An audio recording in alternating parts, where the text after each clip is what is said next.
Kiss 92.5 studios in Toronto, Canada. Ladies and gentlemen, This is Roz and Mocha. it's Roz and Mocha. What's going on? Hey guys, this is Bruno Mars. This is Selena Gomez. Chainsmokers. Lady Gaga. Calvin Harris. Celestia Cara. This is Ed Sheeran. You're listening to my boys Roz and Mocha. Roz and Mocha. My boys Roz and Mocha. The Roz and Mocha Show. Between Roz and Mocha, who is your favorite? Mocha. I think Mocha. You guys are so funny, man. Congratulations, Lisa! Wow! You just won $1,000. That is amazing. Y'all just made my entire morning. Keep it up. You guys are awesome, man. This is the Roz and Mocha Show podcast. Powered by Air Transat. You can bleep something, right? You still have the ability to do that? Wait, yes. Hold on. Okay, because I have to my get finger on the bleep button. Okay, I have to get clarification on this because I was driving in with Maury this morning. Yeah. To do the show, and last night was Matthew's birthday.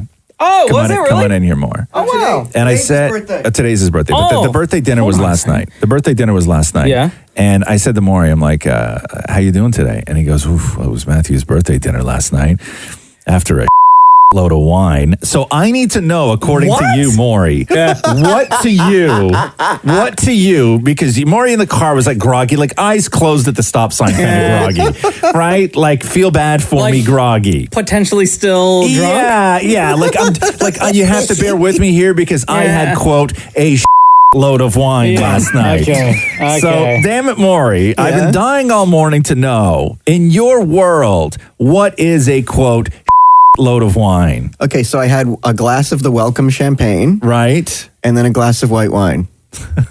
So 2 glasses? Yes. And like, how much do they fill the glass? I mean, it doesn't matter. You had 2 glasses of wine. Here's my thing. Here's my thing, right? Here's my thing is that you can't take something that is a generalized measurement of something and make it just your own because you can't handle it. You can't say, oh my God, I had a load of chicken wings last night and you had 3 chicken wings, because people in the world know what, like, it's not a specific amount, but you can close your eyes and visualize what a load of chicken wings would look like. Sure. I know, and you know, and everybody else knows listening, a load of wine means you guys are at the point of where you're like, God, should we do the next bottle? And you're like, yeah, we really should do the second bottle. That's a load of wine, right? Not 1 glass of wine. Well, 1 glass of wine and the welcome champagne. Okay, hold on a second. But was the champagne, like... It was one of them flutes. Yeah, so the amount of champagne that they put in one of those champagne flutes is far less than what you would get in a regular 6-ounce glass of wine. And so in other words, you only had 6 ounces of wine. And the waiter was like, do you want the 6-ounce wine or the 9? I'm like, it's its birthday. We're going to do the 9. Okay, so you had 9 ounces of wine. Did you finish that glass of wine? I did not. You did not. I knew that. God. How much did you leave in the glass? Like maybe, I guess, an ounce. How do you know an ounce? You don't know an ounce. I'm guessing an ounce. Okay. Oh, so this is what I'm saying, right? So he's doing the whole feel bad for me. I partied last night, guys. You have no idea. On a Monday? Forgive me if I'm so sluggish. I partied last night, guys. You're not gonna. I had a load of wine last night. Okay. So Maury had 1 glass, right? 1 glass of wine. 9 ounces. 9. This is the Roz and Mocha Show podcast. Let me just read this text that we got. Could you guys put out a public service announcement for me? Oh. For anyone driving, that blue light on your vehicle's dashboard, that would be your high beams currently blinding me. Turn them off! Oh, jeez. I didn't know which ones in my truck, I don't know how to work my lights in my truck. What do you mean? I don't know. It's like a bunch of buttons and stuff like that. How many buttons could there possibly be? It's like a knob off to the left-hand side. You don't know which one is your high beams? I don't know. I don't think my high beams is on that. I think my high beams is controlled by something else in the truck. I don't know. Is there not like where your steering wheel is? Right behind your steering wheel. Right. Isn't there like a lever there? Which side? Which side? Like, let's say on your left side for your turn signals. No, that's my windshield wipers and my turn signals. Yeah, your turn signals. Yeah. So if you pull it back. Right. I think that cleans my windshield. Wait, hold on. Your windshield and your turn signal are on that's impossible. Yeah, because on my right. They can't be on the same. Yeah, because on my right side is how I put it from drive to neutral. Okay, and on the left side? I have old school. I don't have the thing between the console, between the seats. Okay. Like my park, drive, everything else is like the big handle you pull down like you're playing a slot machine. Like my dad's Torino? Yes. Oh my God. Holy cow. Yeah. Wait, so everything's on the left. So my lights are on like a knob on my dashboard. Like it's like a switch. Like an egg timer, basically. Okay. Right? What happens if you push The button. Push what button? The knob. Like if you push it in, will that turn your high beams on? Like push it in towards the column or push it in towards the dash? Like it's against the dash, right? The button? Yeah. You can't push it in. No, it's like a dial. Oh. It's a dial. It's not a button. Like it's so a it's dial. off on? Yeah. So maybe maybe there's a third click for high beam. But there's no icon for it. Like there's no picture. It just literally goes 1, 2. Like, are you telling me that there's a possibility that the truck that you own doesn't have high beams? It might not. I don't know. I'm sure it does because it has lights on the bottom. My truck has a lot of lights. I just don't know how to turn them on. If you're driving and the sun goes down. What's that, Maury? Have you not read the manual? Maury, I drive a 2010 Ford Ranger. It's in the glove. Dude, a 2010 car, your vehicle should have high beams. But do you think I got a manual with it? I paid the man with money in an envelope. Have you Googled where are the high beams on a truck? You know what I mean? I didn't go to a dealership and ask for financing. Did you I showed up with an envelope. And YouTube it? And then as a discount, he cleaned my tires for me. No, don't YouTube. No, I don't need to. No, because there's all sorts of different versions. There's all sorts of different models. Don't touch my computer with those hands. I don't know what you've been doing in that room with those hands. Stop. Stop. I don't. There has to be high beams on your car. I don't know. Somebody said, yo, push a turn signal, lever forward. Oh. See, here's my thing, is that this is my knowledge of trucks and cars, okay? Yeah. Is that I know that I would sort of like feel it out. I'd push it a little forward and a little bit back. And if it only gave a little bit, like if there was any sort of resistance, I would never push that forward for fear that I'm going to break something. Somebody said, I have a 2007 Ford Ranger. There you go. Big up. The high beams are on the same dial as the lights. You pull it out. No, that's not true. It's not true. But you don't even know. You haven't tried it yet. Have you tried it? No, but it's I'm not pulling on things. Listen, I'm not pulling on things that shouldn't be pulled on for fear of breaking them. Stop. Hey, Kiss, it's Roz and Mocha. I'm with Roz on this one because my high beams are on the same lever as my wipers and my turn signals. Okay. So how do you get access to the high beams? Well, if I want them to stay on, I push that lever forward and they stay on. If I want to flash some idiot who's got his high beams on, I hold it backwards. I pull it towards me. But you said, Roz, that when you pull that lever towards you, that's when you get the windshield fluid. I think it might be how I clean my windshield, though. Hold on. So if you need to flash your high beams, it's going to clean your windows at the same time. It might. It's impossible. It might, which is not, to me, doesn't sound safe. So he's washing his window and flashing his high beams at the same time? Okay, is this what we're getting? Okay, I'm telling you, man. Listen, my left stick is, first of all, it's not as big as the right stick, right? But there's a lot going on my stick. Right. Like I have like that. That's what she said. Shut up. Okay. I got you, Mocha. Thanks, bro. There's a lot going on that one stick, and it's for the most part it's too much for me to remember. So I decided when I got the truck, I'm like, okay, this is my turn signals and my wipers. Anything else that this thing does, I don't need to know because it's too much to remember. Right. Why don't you just draw a diagram of what everything does and just put it on your dash? You want me to sketch out what the things on my truck does and put it on my dash? If it helps, if it works. I'll tell you what my truck does have though. CD player. You got a CD player in your car? CD player? That's like 10 years ago. Shut up. Whatever. But yes, I do. All right, cool. I do. You got a sick ride, bro. This is the Roz and Mocha Show podcast. Hi, this is the Roz and Mocha Show. Hey, Roz, why are you driving a truck when you're calling things stick and knobs on a truck? What? Sorry? What are you saying? What's the matter with you? What'd I do wrong? Oh, my God. What did I do you wrong? need a truck for? Tell me. What do I need a truck for? Because I got to go I keep the truck at the cottage because they don't do garbage pickup, so I have to actually bring stuff to the dump. And Catherine got tired of me putting dirt in the back of her Kia. A small ass If Kia. my husband, who's a huge car guy, heard you describe knobs and sticks on a vehicle, he would lose it. Why? Why? Because, you gotta know, okay, this is the dash, this is your high beam gauge, this is your gears, things like that, not knobs and sticks. Don't be afraid, man, of the car. Honestly, Let me mansplain some things to you here. Okay, lady? Sure. Okay, everything in a car is either a knob or a stick. Well, I don't know about that because What do you call it? Something he cute would like have a big button? argument with you. Okay. What's your name? Daniela. Thank you, Daniela. Have a wonderful day. I love you guys. Love you too. We love you too. All Bye-bye. right. Hi, it's a Roz and Mocha show. I got the answer to Roz's dilemma here with his high beam. It's not a dilemma because I just don't care. What do you mean you don't care? I don't care if I have high beams or not. Very irresponsible. Whatever. What do you need high beams for anyway? Tell me that. I got a picture of it right in front of me. Okay. Can I just pause for 1 second? Okay, pause for 1 second. You know what high beams are, right? Okay, tell us, experienced driver. Okay, high beams. Sorry, how long have you had your license for again? Like maybe a couple years. Whatever. 2. Okay. High beams are, I look at them and people who use them the same way that I look at guys who need to get like a 4K television when really HD is good enough. Okay, your eyes can't really tell the difference anyway. At that point, you're just like blowharding, you're showboating, right? My truck has lights. I'm fine with lights. I didn't say my truck didn't have lights. The lights go on at the nighttime, and I think they're on a little bit during the day. I'm not 100% sure.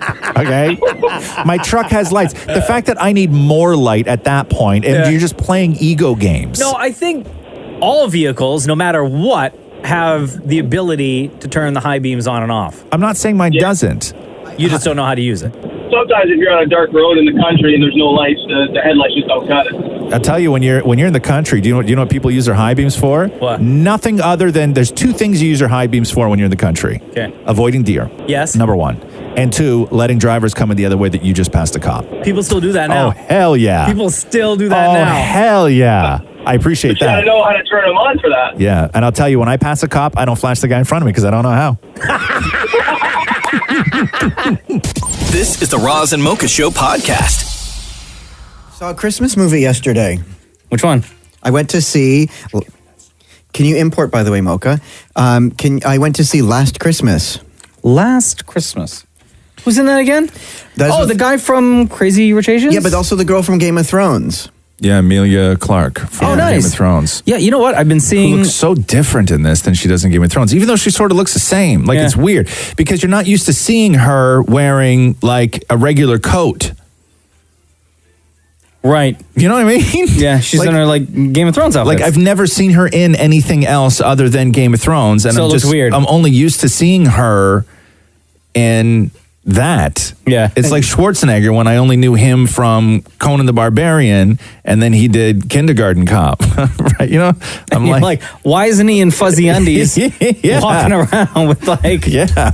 Where's your fuzzy undies? But was it a good Emma Christmas movie? Thompson's in it, and she plays like an old woman. It's fantastic. It's her movie, right? She wrote it. It's based on what I guess they think George Michael's Last Christmas song is about. Right. Last Christmas, I gave you my heart. The very next day, it took a turn, and I never even saw it. It started out funny. Don't really spoil. awesome. Don't spoil. Movie's not even out yet. Truth, and then it gets different. Okay. Listen, You just man. ruined it. Thanks, man. Yeah, you just ruined the movie. No, I didn't. I Thanks just said a lot. it got No, different. you just ruined the movie. That's how you ruin a movie. By saying it got different? Yeah, by doing, because your tone changed. Like, you just ruined It was the movie. awesome. No, you just ruined the movie. No, I Yeah, didn't thanks. ruin it. Now I don't want to see it. Yeah, you just literally just ruined the movie. No, it makes you want to see it more. No, it but there's doesn't, a because new- now I know that there's some big there's some turn big that turn, happens. and that sucks, and it ruins the movie. Well, you don't know that. That you just You said that. said it though, bro. What? You just ruined this movie. Well, takesy backsies. No, you can't. There's no. There's a new George Michael song in the movie, though. It's fantastic. Is This it? was from his last recording session before he passed. Yeah. And I'll just tell you, like, my husband Matthew's the biggest George Michael fan. Yeah. Oh my God, I'm going to cry right now. Okay. Is the song good? Look at him, he's crying. It's Why are you so crying? good Why are you because crying right Matthew started crying while watching this and the songs in the movie. And it's like, Right. you know, as a huge George Michael fan, there's a new song. He's still alive. now? Right. It's like he's still with us. Right. So what was Through song. So what was Through song. What was Matthew's reaction? He held my hand. And he what never holds my hand. So this was where, in the theater? In the theater, he held my hand, but put his jacket over it so no one would see Put his jacket over what? my hand. So nobody would see him holding your hand. Yes. And then when the song came on, what happened? He tightened his hand. Yeah. As though like... And so you looked at him and you saw him crying. Yeah, and then I started to cry, and it's like, oh my God, George Michael still brings us together. What's that like when you look at Matthew and you see him crying like that? Oh, we never see each other cry, so to actually see him cry, it's togetherness, it's love, it makes us one. Right, and your shared love for George Michael. He shouldn't have died. Right. But he did. Right. What's the name of the song? Died on Christmas Day, too. And you know what? I was at my dad's house, and when Matthew got the note, wow, that took a turn for the worse. Just like last Christmas? Oh, no. Yeah, the movie that nobody wants to see now. No, you need to see the movie because Why? because it's... Honestly, oh my God, it's so sad when it takes the turn from happy to sad. Well, listen, dude, like, what does it matter with you, can bro? we're running out of time here. Can I just play a little bit of this George Michael song, please? Yeah.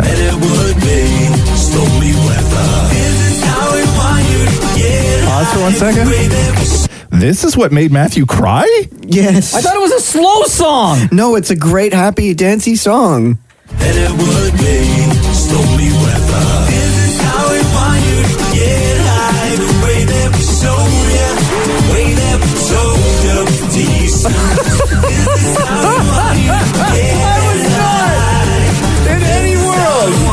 No, this is expecting this. My daddy was a toga. Okay, I'm sorry. No disrespect, but this song is terrible. This is the Roz and Mocha Show podcast. You know, we talk a lot about the Air Transat Kids Club on this podcast, and the reason why we talk a lot about it is because we would love for you to join, simply because you get all these amazing perks. It makes life when traveling with your family, when traveling with kids, so much easier. Yeah, also, it's free, and it's not like you have to go anywhere. Like, it's not a kids club, as in it's a special room at the airport or at the resort or anything like that. What Air Transat's Kids Club is, it's a way, as Mocha just said, to alleviate a lot of the stress while traveling. If your kid is a member of Kid Club, what you get is free seat selection for members of the family round trip. You get the family check-in counter for members and their families for speedier service. Like, that is a game changer in airports, and also pre-boarding. And typically, pre-boarding is for what you would think is, you know, the People ones like who me. paid. Oh. At first I was going to say elite, and then I knew you were going to say something. If I said the word elite. Yeah. But you still said it anyway. I don't fly if I don't pre-board. I was going to say, if you pay a little bit extra to be treated that way. Right. Listen, if I look at my ticket and it says that I'm in zone whatever or I'm in row whatever, and I think that I'm going to be like in the back half of boarding, I don't go. Oh, really? No, I don't go. I'll hang out and wait for the next one. Thank you very much. Onboard surprises to make travel fun. They give you a nice little goodie bag for the kids to keep them busy while on that flight. Stroller gate delivery service, priority baggage handling. Plus, right now you can get entered to win an exciting family vacation. All you have to do is visit airtransat.com Kids Club to become a member. This is the Roz and Mocha Show podcast. Dammit Maury and his husband, Dammit Matthew, took part in a séance. So close to Christmas? I know. Trying to contact the dead. This went down at George Brown House. So what happens in a séance? What are they like? Do you sit around a table and then they just tell you like who's in the room, and then he pulls some wires and like the plates on the wall start moving and stuff? Well, no, the ghosts do that. Oh, sorry. Let me rephrase that. So you sit around a table, he starts saying that people are in the room, and then the ghosts start moving the plates on the walls? Yeah, you ask them, like, if you're here, you know, give us a sign. Mocha is here because he's alive. He's not a ghost. No, but I'm just as an I example. know I've been gone for 5 weeks. But like this isn't the ghost of Mocha coming back to the show. The sign of Mocha's presence, he could literally wave at you right now. Okay. Like, he's here. Okay, horrible example. Okay. So like, Papa, if you're here, give me a sign. So did you go into this seance hoping that he could contact somebody you know, or you don't? So because where the George Brown house is where George Brown, you know, father of Confederation, this is where he lived. But there was a big murder there, right? Like of many people in the dining room. Like the kids. Like Clue? Like Clue, exactly. Come on, Maury. Whatever. I don't buy this. We haven't even listened to this yet. I don't believe it. So who does this seance? So there's like a seance leader, okay? And he's like, I guess he's an expert at talking to the dead. Okay. Okay. So am I, by the way, incidentally. prove me wrong. So here is Dammit Maury convincing Dammit Matthew that they're going to go do this seance. You and I are going to a seance. What the is a seance? You don't know what a French seance right now? No, seance. Seance. Do you not know what that is? No. When they talk to the dead. What do you mean you talk to the dead? It's a haunted place, so they're just going to talk to the ghosts that are there. I can tell you right now, that is not happening. Yes. Not happening. Yes. No. I don't care about talking about any ghosts. Especially ghosts I don't know. Especially ghosts I don't know. So they get to George Brown house and they're sitting in the living room of this house, and this happens. We're gonna focus on this doll right now named Andy. So Andy is a haunted doll, and so we're gonna have Andy stare at you.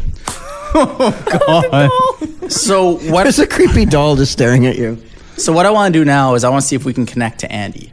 So I need us to all be in unison. I need us to be in sync on the count where I need you to breathe in. 1, 2, 3. Breathe in. Breathe out. I'm now gonna welcome Andy into this room. That easy, Andy, huh? if you're here right now, we welcome you into this room and into this circle. Andy, if you're here right now, please give us a sign. Matt, can you ask for a sign? Can you give me a sign, Andy? Get out of here. Andy, join us in this room. I heard the chandelier just moved. Yeah, right. Yeah. Andy, can you give us a sign? Are you in the room with us? I can't believe I'm doing this. Andy, can you do something again? Whoa. Someone go check that. Okay, how many people are working this joint? Like, seriously, I don't know if I believe this stuff. There was a ball bounced. We're literally the only ones in the house. A ball bounced. Yeah, right. So what I want to do, just to be safe, so Andy doesn't follow you home, Matt. Is on the count of 3, I want to say goodbye, Andy. 1, 2, 3. Goodbye, Andy. If Andy's gone, let's see if we can bring in someone else. One of the most haunted spirits in this house is someone named Pause for 1 second. Okay, first of all, what's this guy? It's James White is the guy that's doing this. Okay. So, listen, if you're going to freak people out, don't do a ghost named Andy. Like, why wasn't it like Jedediah Ezekiel Malvo? You know what I mean? Like something that sounds a little haunting-ish. Ooh, I'm so scared of Andy.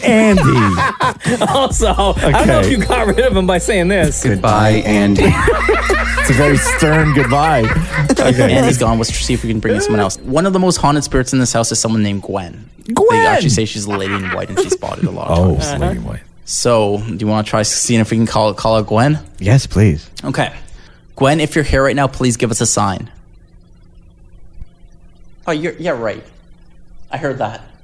That seemed really real. What was that? Are you going to be able to sleep tonight?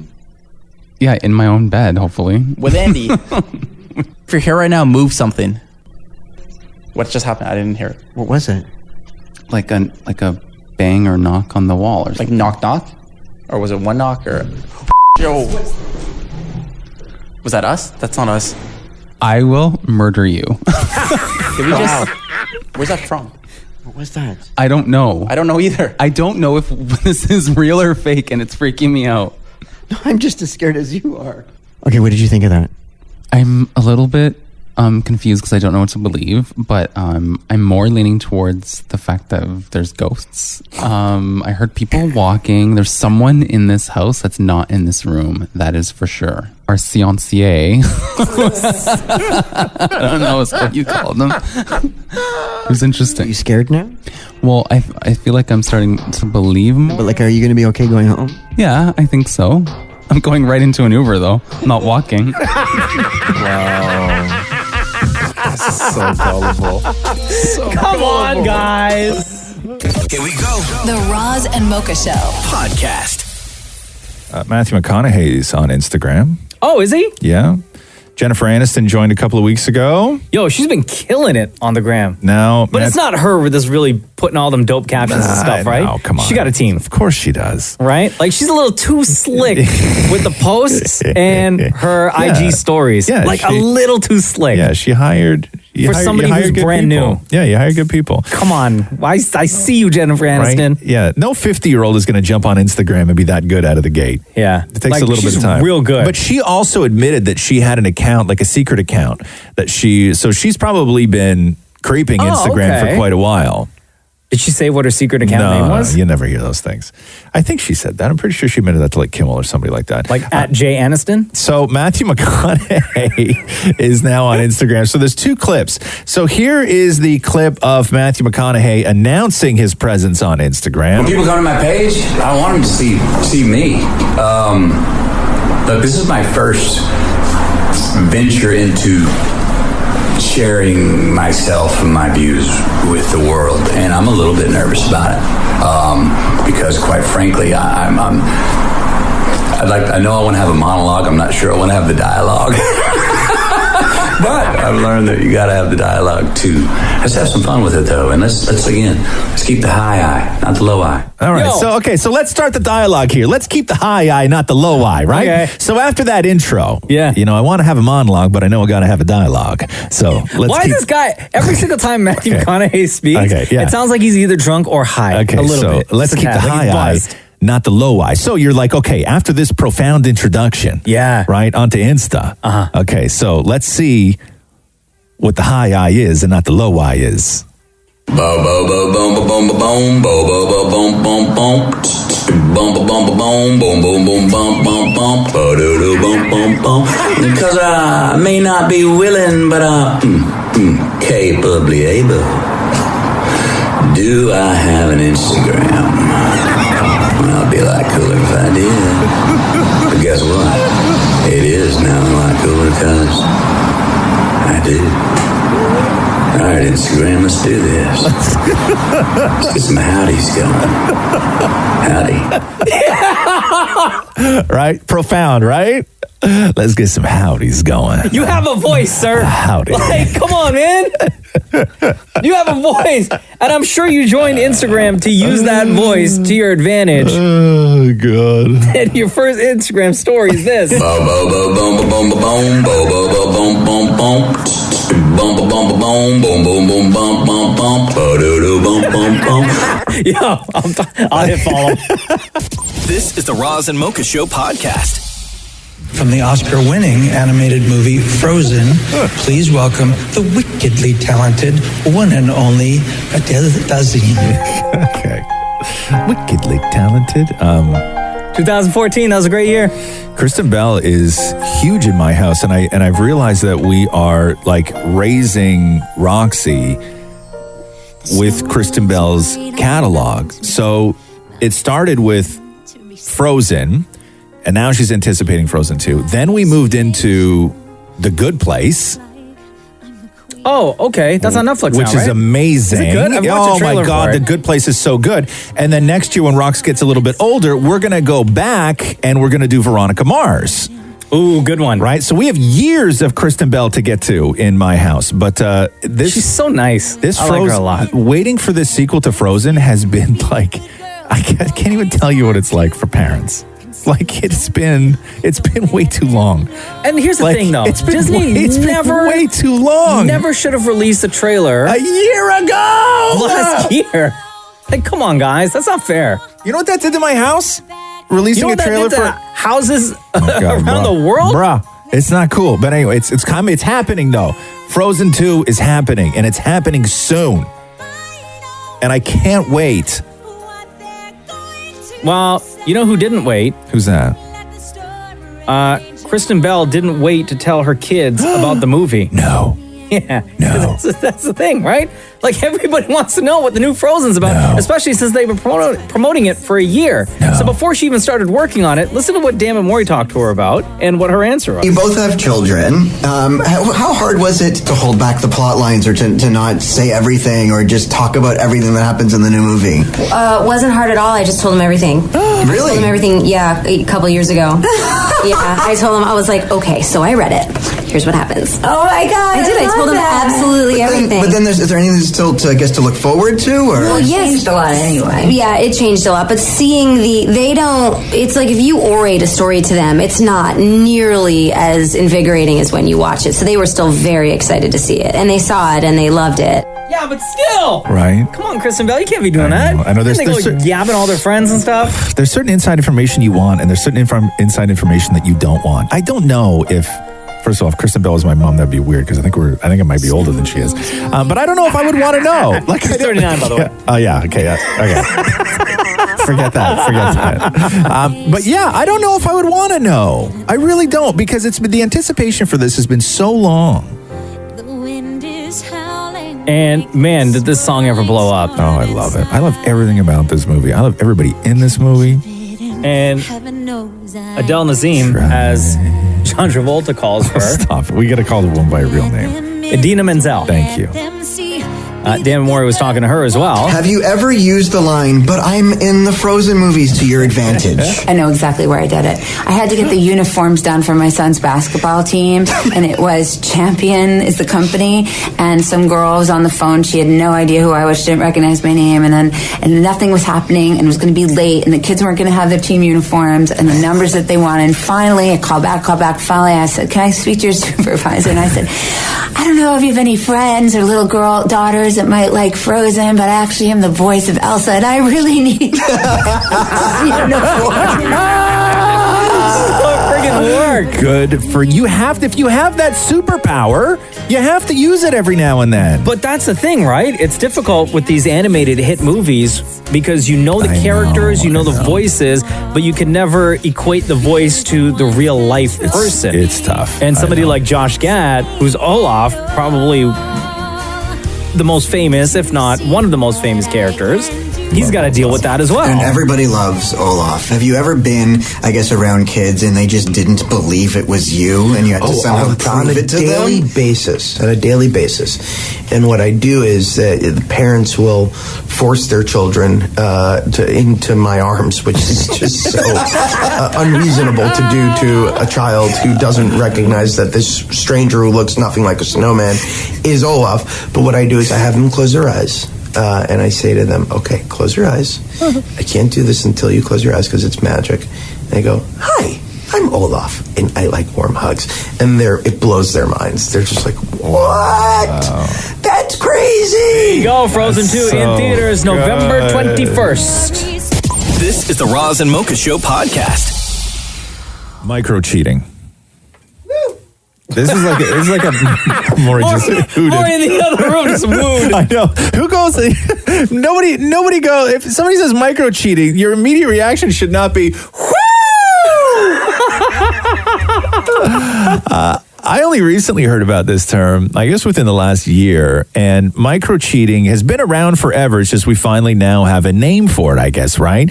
These are the little things that are not physical cheats. These are you have somebody in your life that is of the opposite sex that you maybe tell secrets to that you don't tell your partner.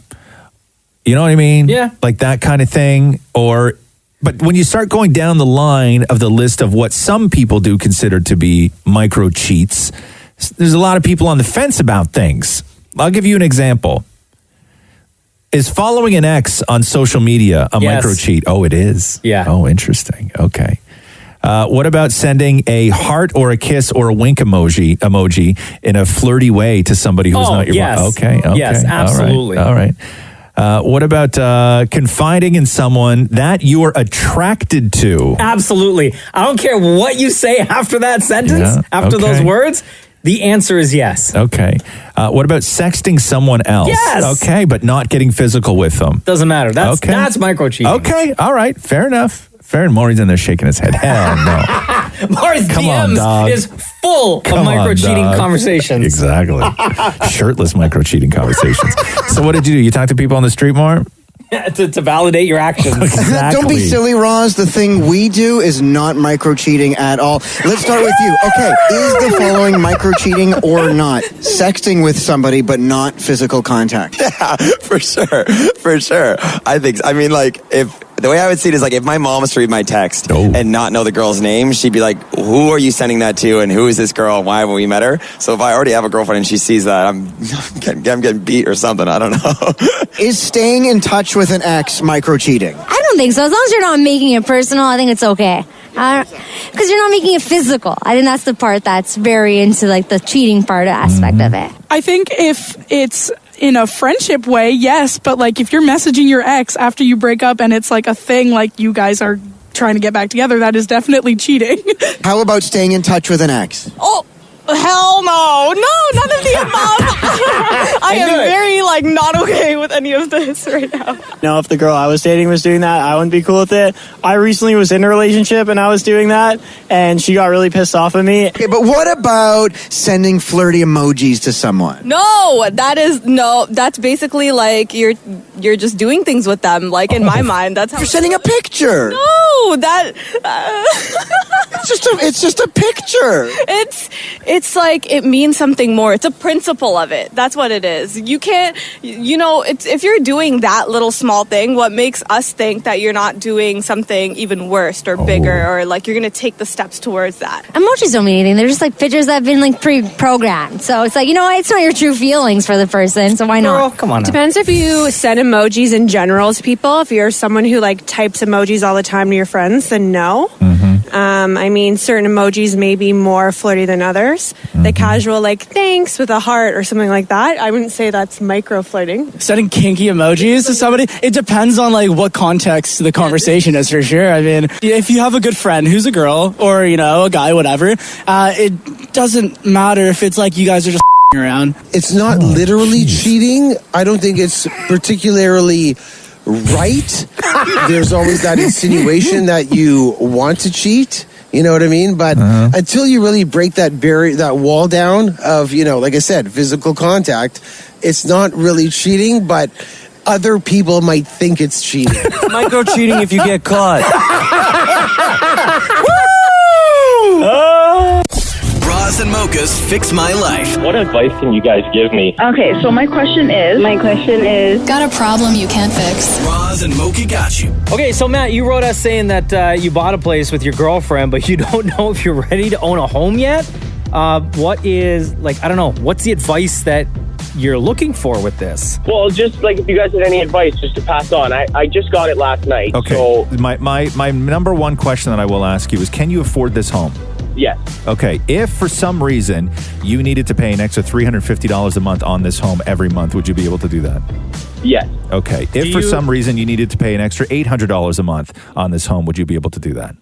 Yes. If for some reason something happens to that house, do you have emergency funds available? Yes, I do. Could you survive for 3 months if you were out of work? Yes. You could. Okay. So already it seems like you're in decent shape. It's my girlfriend and I. It's not just me. So there's also that. Hey, do you guys know about stupid question? Do you guys know each other's financial history, or maybe not history, but financials as of right now, everything? Yeah, we already live together with my parents, so we know everything about each other, all that. How much? How much did you put down? 20%? No, 5% because of first-time home buyers. 5%. Okay. Man, they get you with that 5% first-time home buyer. So how long is your mortgage then? 30 years? 25. 25 years. So did you, before buying this house, did you and your girlfriend do a proper spreadsheet budget on everything that you have spent in the past month, what it is you're spending on, bills, entertainment, extra? Oh, yeah, we've done all that. We've sat down for days on end. Yeah, you guys are in the clear, man. I think you guys are all right. I'll say the problems with owning a house, is it a house or is it a townhouse or what a condo? What'd you buy? No, it's a house up near Barrie. So let me tell you where it all goes wrong when you own a house. And I've heard this from people that have owned houses, but I also hear a lot of this from people who sort of buy a place as an income property. Yeah. Right? They watch a lot of HGTV, they decide to get a place, income property, all this other stuff, where they don't have a massive portfolio, they just have that one spot.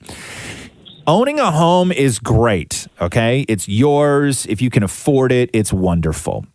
Where it all goes wrong is when you think that you are above it, when you think that you're ahead of the game, and then all of a sudden you need to spend $30,000 on a new roof. Yeah. Yeah. Or your basement starts leaking. And luckily it's a crawl space, so I don't have to worry about that. Well, dude, I'm telling you, anything that can go wrong will go wrong. Okay, so you have to prepare yourself. Like when Mocha was asking you if you have if you could survive for 3 months being out of work, both of you being out of work. Yeah. That's the goal right there. But could you survive 3 months with both of you being out of work, and then you have to do a $10,000 fix to your roof? Gotcha. Okay. You know what I mean? So this is all worst case scenario. Oh, for but sure. you wanted advice. This is what to plan for. Okay? Okay. You should not be at zero at the end of the month as a homeowner. Gotcha. Okay? You can't spend everything and then just hit reset on a new month. You can't live like that. It's too terrifying, man. Like, not to scare you or anything, but I know people who bought a house in the summertime. They did the home inspection. Everything was great, right? Yeah. After they took possession, about a week in, the furnace went. So they needed a new furnace. Yeah. There was a massive leak in the basement, so they had to do cleanup of all that. And then there were problems in the backyard once they tracked where the leak was coming from. So they had to fix, or they're still fixing, all of that right now. So they had to have all those funds, the emergency funds, to get everything set. Yeah. Dude, it was as easy, it was as simple as this in my house. So a year and a half ago, the hose outside in the backyard, it burst. Yeah. But it burst inside the wall. Yeah. Okay.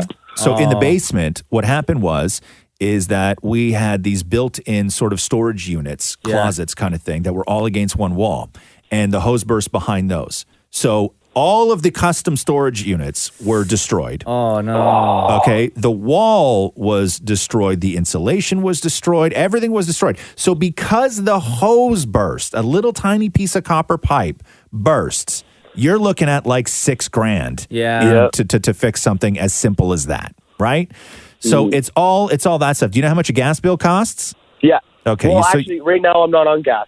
I have to run that in. Okay. Well, so you got to know what all your bills are going to cost. But listen, man, if you can survive severe stress, and I don't mean a little bit of stress, but if you can survive severe financial stress, then I think you're going to be okay. You sound like you want to get to that place, so it doesn't sound like you're the wrong person to kind of get into this. I think you're doing it right. Okay, that's awesome. Thanks, guys. And one quick thing too. You know how we asked whether or not you and your girl did a budget before buying this place? Yeah. Continue to track your money for the first couple of months that you're in your new spot. Okay. All right. All right. It'll help out a lot. Yeah. All right. That's awesome. Thanks a lot, guys. All right, brother. Good luck, man. Take care. Roz and Mocha's Fix My Life on Kiss. How you doing? I'm all right. What you sad? What's that? I'm not sad at all. I'm debating as to whether I like it when it starts to get cold like this or not. Oh. Because I like to think that I'm like a fall guy. Yeah. That I enjoy fall. I'm summer all day, all night. No, don't get me wrong. Summer's number one. But if you had to have a side piece. Okay. Right? Oh, fall, easily. Fall, thank you. Yeah. Right? Because spring's too wet. And gross. Yeah. Spring's gross. I don't like spring at all. I like late spring, but that's also summer. So fall, I don't mind it. Like I'm trying to figure out whether like a day like today where I have like a t-shirt, a hoodie, and a jacket on. Yeah. Where if I'm actually comfortable or if I'm making the best out of a very uncomfortable situation. Like I don't know whether I like today. You're doing it right, because if it gets a little bit too warm for your liking, you just take the jacket off. But fall fashion is fantastic. That's right. I've always been a fan of fall fashion. Yeah. And the t-shirt I wore today, so I'm hoping I don't get hot, because the t-shirt I wore today was, I didn't even know. I took it out of the thing and then I went upstairs and I got dressed in the kitchen like I do every morning so I don't wake up Catherine. But I cut the sleeves. It's a t-shirt that I cut the sleeves off it. So I noticed you have a lot of sleeveless shirts. A lot, yeah. Do you like take all of your t-shirts and just cut the sleeves? No, not all of them. You can buy tank tops. They sell them that way. Yeah, but no, a tank top is a very different thing. I agree. A tank top is a very different thing than a t-shirt with the sleeves cut off. I could see you in one of those tank tops where the hole goes all the way down. I have that, but then my titties fall out. the side boob. Yeah, it's not good. No, but there's a very big difference between a t-shirt where you've cut the sleeves off and a tank top. Because oftentimes, because I prefer my tank tops to fit a little tighter, where I prefer my t-shirts with the sleeves cut off to fit a little bit more loose. I like loose tank tops where you could see the abs. Loose tank tops where you can see the abs. That's called your stomach. On you? The belly. Okay, it's called belly. What do you mean a loose tank top where you can see the abs? When I'm at the gym and it's kind of loose where, it sort of flops, the material flops around. Also, I can't can't look at you today barely because you're wearing a turtleneck. Yeah, and did you notice? you look like a seaman. Like it's I look like a what? like it looks like you just got off a boat. It's totally Fleet Week. You know or you look like you're going to go work your next job at the library or something. No, yeah, you do. You either look like a freshman professor that people are going to give terrible reviews to on Yelp, or His glasses suck. He doesn't know what he's talking about. or like I don't know, like a Captain Highliner kind of thing. I don't know.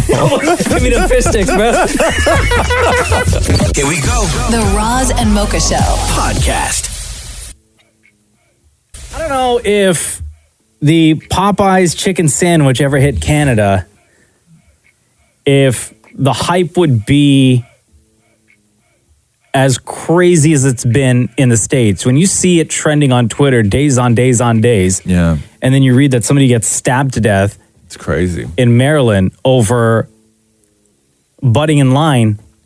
So is that what happened? They were all lined up to get the Popeyes chicken sandwich. So the which is Popeyes back? chicken sandwich, like if you, first of all, Popeyes chicken is friggin' delicious. It's dude. okay. It's okay. I love it. I It's love the okay. chicken fingers. Oh my God. I had Popeyes for the first time last week, 2 weeks ago. Are you serious? Yeah, for the first time. And I had Popeyes, I'll tell you this, I had Popeyes from 3 different locations. Yeah. Completely different each time we brought it home. Really? Yep.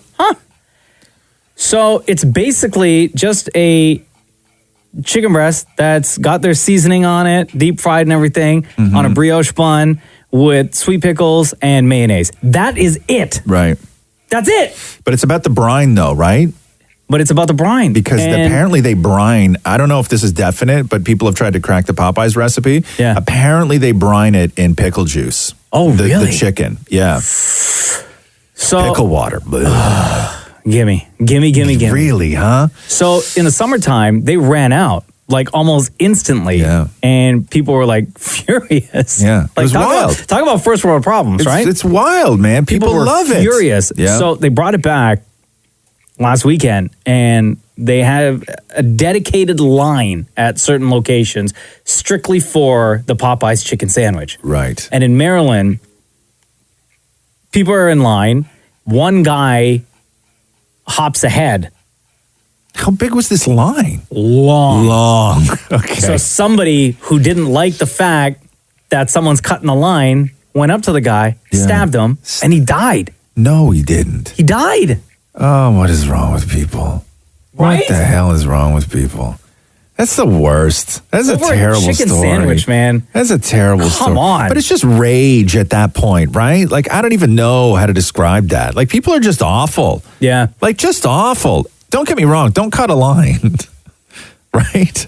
Don't cut a line. It's Like, first rude. of all, cutting a line is It's rude. not cool. It's just rude. Totally. It's not stab worthy, though. Definitely not Right? stab worthy. It's not worth that. Maybe you like, you can cuss somebody out. whatever, Yeah, absolutely. right? Yeah. But That's fine. you don't kill somebody for a chicken sandwich. Like if that's just so it ruins everything. Like it ruins everything for everybody. It makes life that much more difficult because now you can't even enjoy something as simple with your friends as, hey, let's skip work tomorrow and head out at 5 a.m. and go line up for the new Popeye sandwich because the last time people did that, a guy died. Yeah. Like it just ruins everything for everybody. That kind of ridiculous rage. But the rage is real for the No, it's Popeye chicken nuts, sandwich though. in the It's States. nuts. This is the Roz and Mocha Show podcast. Hi, it's Roz and Mocha. Oh, dang, I actually got through. Cool. Yo, what's up, little man? Oh, yeah. So now Popeyes can say that their chicken sandwiches are to die for. Oh, wow. dude. Not What's the listen. matter That's with you, dude? Somebody died. Like the matter that. with That's not a What's the good matter joke. with you? Where's your mom? I want to tell her you just told that joke. Yo. Sorry. No, bro. Hold on. I'm just kidding. First of all, I'm not going to tell your mom, okay? I understand comedy. We all do that. We all cross the line every now and then. I appreciate the crossing the line. I appreciate a little man. Some of our who's got some favorite chops. great comics of all Yeah. time have crossed the line. Here's the thing. How old are you? 11. 11. Okay, so here's the thing about being 11, right? Is you can tell a joke and people laugh at your joke. On the inside, I laughed at your joke, okay? But I will say this. The one thing that 11-year-olds don't quite get is when somebody starts talking back, but it's not like you mean it. We're just sort of busting your chops, right? Like we're tussling at this point. And so when we start going in on you, normally with these conversations, you sort of shoot back at us, right? But It's like when you're joking around with your friends. Yeah, like we didn't mean to upset you. You know what I'm saying? Yeah. Yeah? All right, Oh, buddy. man, I feel terrible now. We like you, bro. Okay, tell your joke again. Yeah. I don't mind. Oh, dude, don't cry, don't cry, don't cry, don't No, cry. bro. Oh, God. Oh. See what you did, Roz? Come on, that's on me. I'm just kidding. That's on me. Kid. Listen, kid, if you're listening right now, okay, first of all, I don't want to fully apologize because he told like a really like horrific joke, but it's a joke that, is... Also, he's 11. He doesn't understand. Okay, He doesn't I know. understand context, right? Listen, I get it. Jeez, man. Half of me feels bad for saying something. I'm not going to talk to your mother, man. Okay? Also, welcome to the real world, kid. I love that kid. I love that kid. I love kids who call up. That's what we do. If we inspire other kids to do that kind of joke, first of all, I'll never admit to it, but it will make me, like at some point in my life, I will be proud that maybe this show inspired somebody to do that joke or to take the chance on telling a joke that may crush your spirit like we just crushed this kid's spirit. Oh, man. So Anyway. I apologize, little man. Have a good day at school. Yeah. Here we go. The Roz and Mocha Show. Podcast. Ever since Popeye's Chicken in the States re-released their chicken sandwich over the weekend, every single day we're seeing news stories about this and trending like crazy. You're probably saying, well, what's so special about the chicken sandwich? Well, it's just a plain chicken breast. It's the brine that they use. It's the seasoning that they use. It's the way they deep fry it. The brioche bun that they use. The sweet pickles that they use. The mayo that they use. So, sold out immediately over the summertime. It's trending every single day. Yeah. They brought it back over the weekend, selling out again. There are certain stores in the States, certain Popeyes locations where they have a dedicated line for those who only want to purchase the Popeyes chicken sandwich. It's crazy, man. Yesterday, we were talking about what happened in Maryland. Unfortunate situation where somebody cut the line at a Popeyes chicken and somebody who was already in line felt some ways about it, stabbed the guy. That guy died. Yeah. On the flip side, I'm going to play for you audio of a guy who was extremely happy that he got his chicken sandwich. Okay. His name is Alex, and he's waiting for his chicken sandwich. Yeah. They call his name. So this clip starts with them saying, Alex! They call his name. Okay. He gets the bag. Yeah.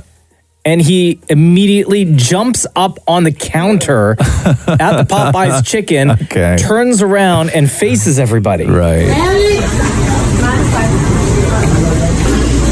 So he jumps up on the counter. I've got Popeye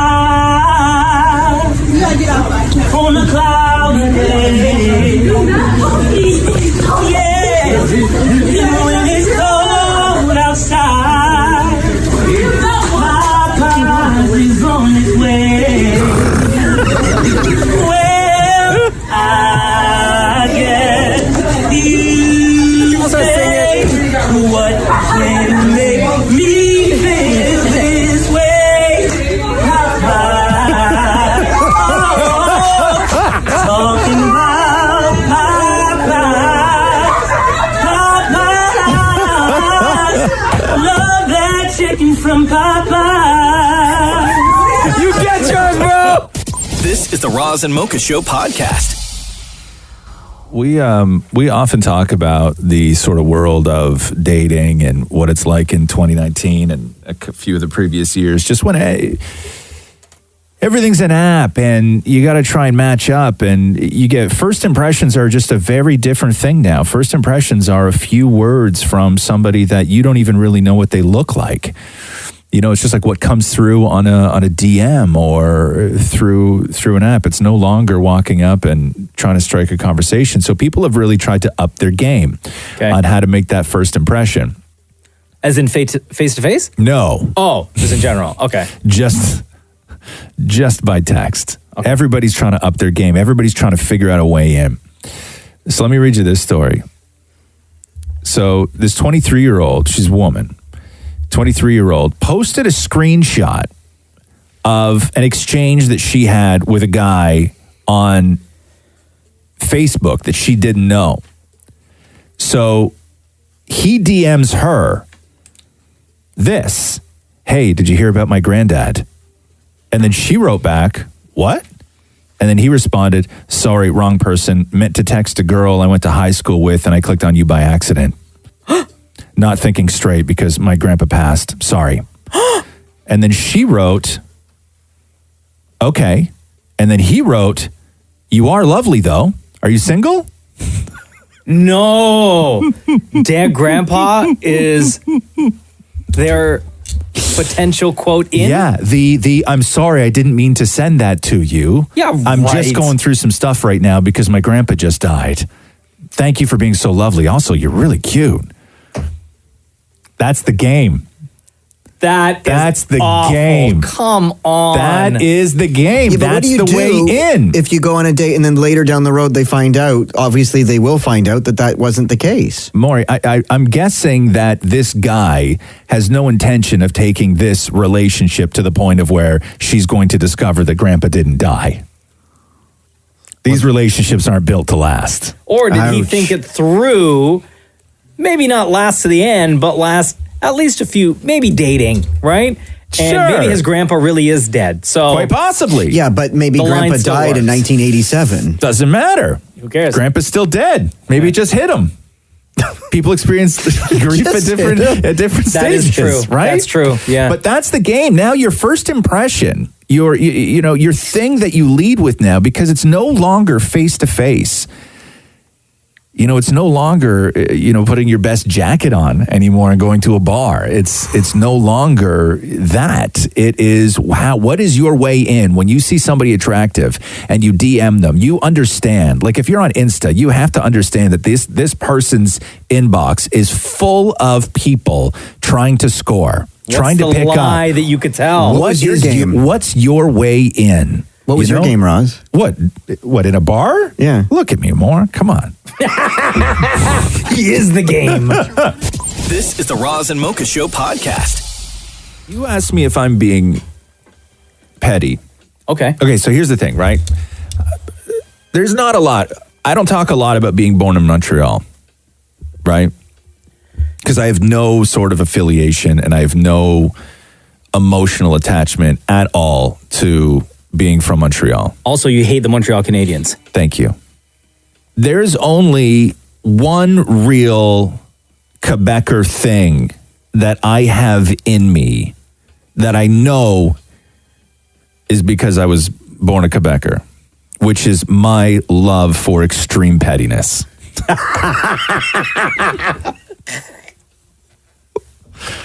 Okay. So you tell me if I'm right or if I'm just being extremely petty. Okay. So I order food on an app. Okay? Yeah. And I order like chicken fingers. Yes. With a dipping sauce. Yeah. And I order fries with an extra large gravy. Great meal already. Thank you. Yeah. Right? Great meal. It arrives. And as I'm bringing the bag in from the door into the kitchen, I realize that the bag seems very light for all the food that I ordered. Okay. And then so I open the bag, and what's in the bag is a box with the chicken fingers in it. No large fries, no large gravy. Okay. So I run outside, the driver's gone. Whatever, that happens. So then I'm on the app as my food is on the counter getting cold, and I'm messaging back and forth with the people on the app, and they're being sort of accommodating. Okay. And they immediately say that they will refund me the money for the fries and for the gravy. Right. And I say, but the whole meal's ruined. They should be refunding you the whole thing. The entire meal. Thank you. Yeah. No, I'm with you on that. That's fair. When you ruin the meal. Yeah. Right? You refund the meal. When you ruin the meal, you don't just refund the part that's missing. You refund the whole meal. I agree. And there have been times when we've ordered through multiple apps and there's been a problem with the order, and I'm almost 100% sure they've refunded the entire meal when something was wrong. There was one time we ordered a couple of burgers from Five Guys, and when the driver showed up and gave us the bag, I was like, on the opposite of your experience, Roz, I was like, this bag feels a little heavier than what it should. And the order that came was a lot more food. But really? But one of the burgers was like, I don't know if I would typically order this. Yeah. So we messaged them on the app, and they refunded the entire order because the entire order was messed up. I still ate them burgers, though. Don't get me wrong. You know, and then she says to me, or whoever I'm talking to on the app, says, we appreciate your concern in wanting a full refund, but that's not how we operate. And I wrote them back going, I don't think you do appreciate the concern. Good for you. And you should operate in a different way. Yeah. Because the idea of, like, you can't just do that, right? I agree. Like, you can't just do that. You have to take responsibility. Somebody has to take responsibility. And I don't want it to come down on the driver because they just picked up the bag. Yeah. And I certainly don't think he ate my fries on the way. I'm not one of those people where I start thinking conspiracies and everybody's against me, right? Like, I don't have to sleuth this out. It was a mistake, but you have to, like, what is the full meal then? Then what is the full meal? You have to refund the full meal. If you forget if half my meal shows up in the bag, you don't refund me for just the half. You didn't get what you ordered. Thank you. So you should get a refund. Thank you. How did the story end then? And I always think of it this way, right? What if I'm there with my lover and it's the night that I plan to propose, right? Like, what if? What if I have this whole thing planned? Yeah. Right? And let's just say there's just the two of us. I have the candles going and everything else, right? And let's just say that my dinner was chicken fingers and my lover's dinner was French fries and gravy. Extra large gravy. Extra large gravy. Let's just say that that's the situation that we're in, right? Where it's actually for two people, not just for one person, but it's for two people.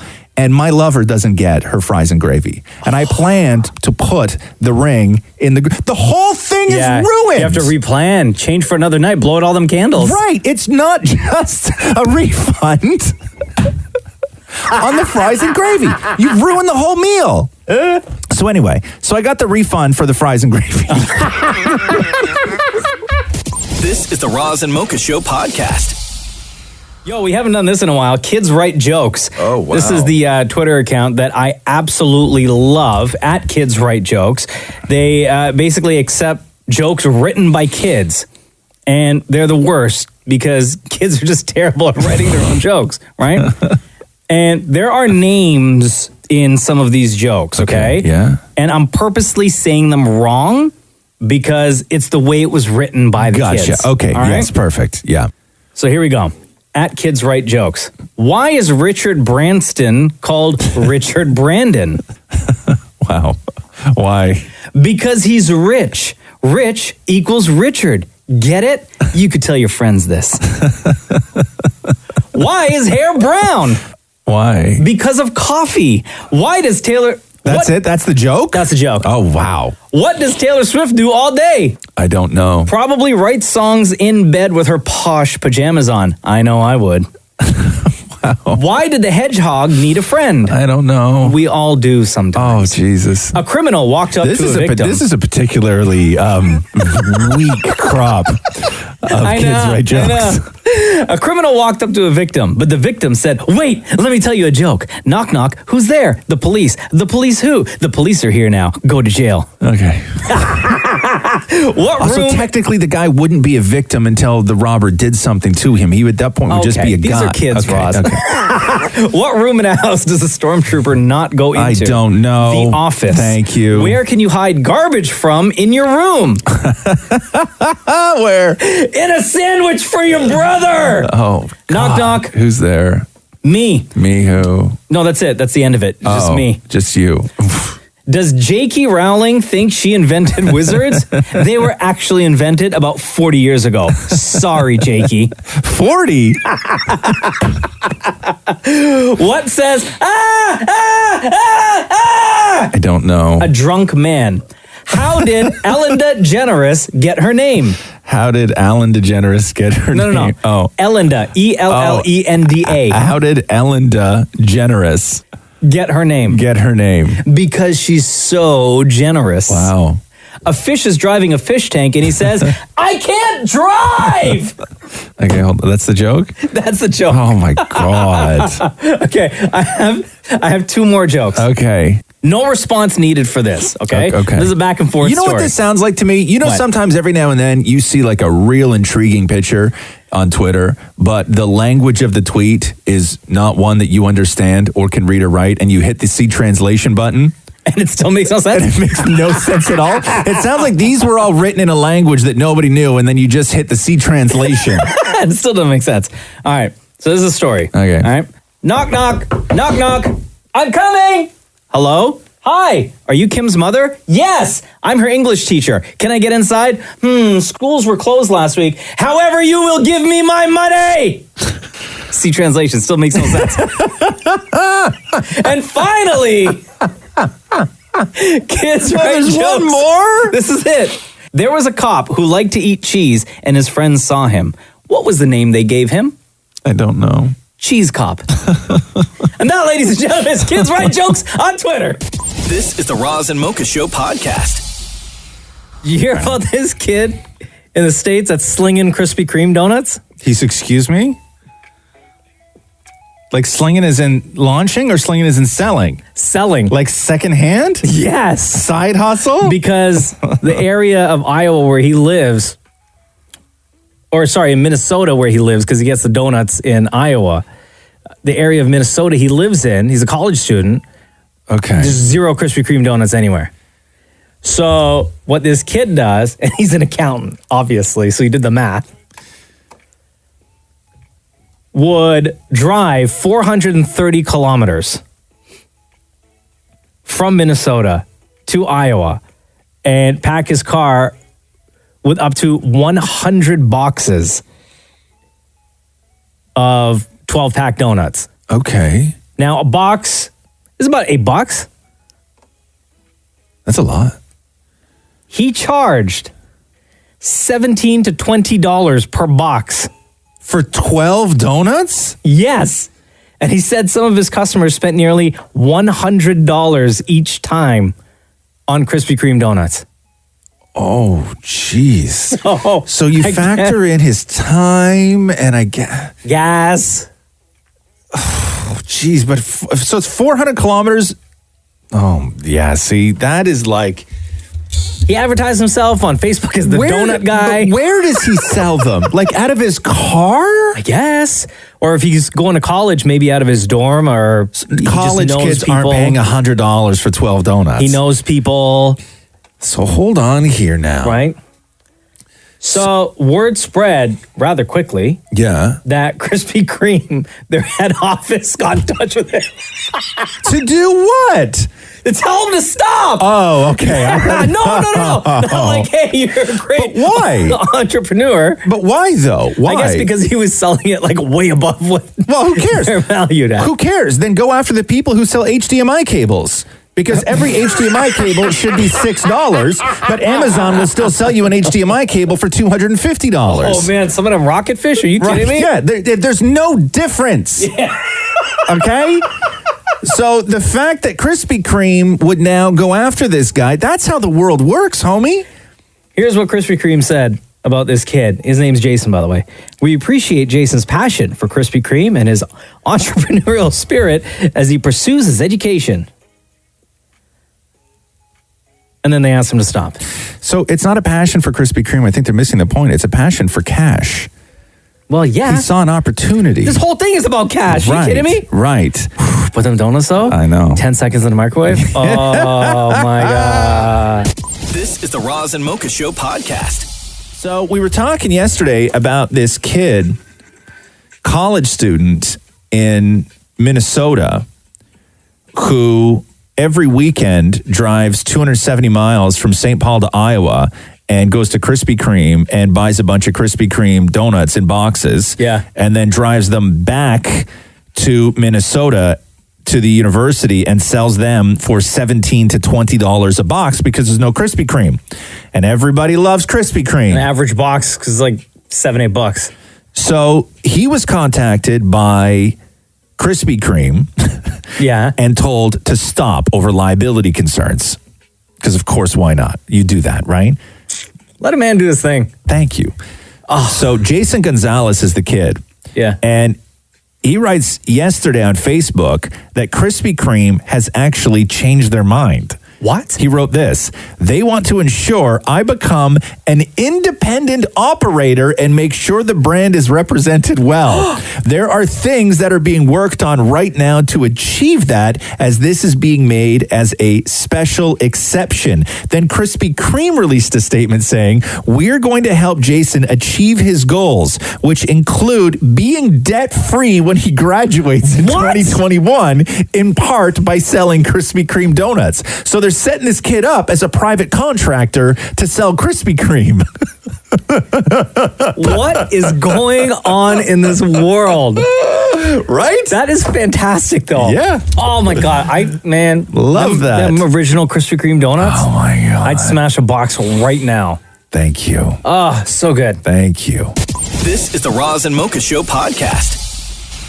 Chris speaking. Chris, it's Roz and Mocha. Hey, how's it going? Good, buddy. How are you? Oh, not too bad.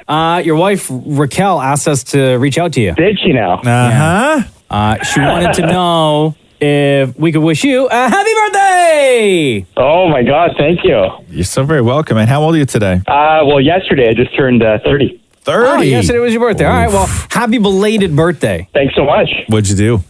We went out for dinner at a place nearby here in Caledon. Nice. Where's Caledon? I don't even know where Caledon is. Just north of Brampton. North of Brampton. It's pretty out there, right? Yeah. Oh, really nice. Fall colors. Where'd you go for dinner? There's a place called the Villa Caledon Inn. Little nice restaurant just up the street. All right, cool. That's like when I was growing up in Acton, there was like, you had the family restaurant, right? Yeah. Which was just burgers and pizza. Then you had the sub shop. And if you wanted to go to anything fancy, you had to go to the restaurant inside the old Hyde House, which was... right. Which was... So we had like one fancy restaurant, I thought you were going to say the Skillet at Zeller's. No, please. That's my mom used to work there. I grew up in the Skillet at Zeller's. Oh, fries and gravy there? Are you kidding me? Oh, So my good. God. But Zeller's wasn't in my town, bro. Where did you think I grew up? Well, Acton didn't have a... Oh, yeah, I had to go to Georgetown to go to Zeller's. Oh, I had you to take hate Georgetown. Dude, can I tell you something? If I wanted to go to the Skillet and have fries and gravy, I had to take a go bus. Okay? That's what my life was like. Damn. At least you have a go bus. We have no... Where I am anyways, there's no go bus. There's no transit, nothing. I'd have to drive about 15, 20 minutes probably to get to a go bus. Bro, are you trying to make me sound bougie because I grew up with a go bus in my town? Look at Mr. Richie Rich over here. Hey, Chris, it was awesome talking to you. Happy birthday. We hope you enjoyed your day. And shout out to you and to your lovely wife as well who reached out. Thanks so much. I appreciate it, guys. All right, brother. Take care, man. Later. Here we go. The Roz and Mocha Show Podcast. It's Lord's 23rd birthday today. I am. Which is crazy because that's like, you forget how young Lord was when she hit. Like 16, wasn't it? Yeah. Like she's already been through the whole machine and had a couple of failures and then came back, like everything. And she's 23. God, that album was awesome. I love that first album that she did. Oh, so good. Everybody did. Yeah. God, if you go back and be 23 again, I don't know what you would do. I don't know. What was I doing at 23? I don't know. How far would you have to go back? Not that far. I'm still a young guy. You know what I realized the other day thinking of this? If you could go back and like, if you could still guarantee that you wouldn't screw anything up, like you'd still have this job, Jenna would still love you. The timeline remains the same. Yeah, like if you could go back and like alter something for the better, like maybe a wrong decision that you made, or I don't know. Oh boy. I'll tell you, what I'm going to start doing? I'll tell you what I'm going to start doing. And I don't know why I haven't done this up to this point. If somebody showed up to you right now, if you walked out that door, and somebody was standing there, right, in like a long silver coat. Okay. And they were like, Mocha, in this room I get a time machine. We can go back right now to anything. And then I'll bring you right back. You walk back in that room and nobody will even know you're gone. Where would you go and what would you do to change something for today for the better? Because I'll tell you the mistake I've been making my whole life. Which is what?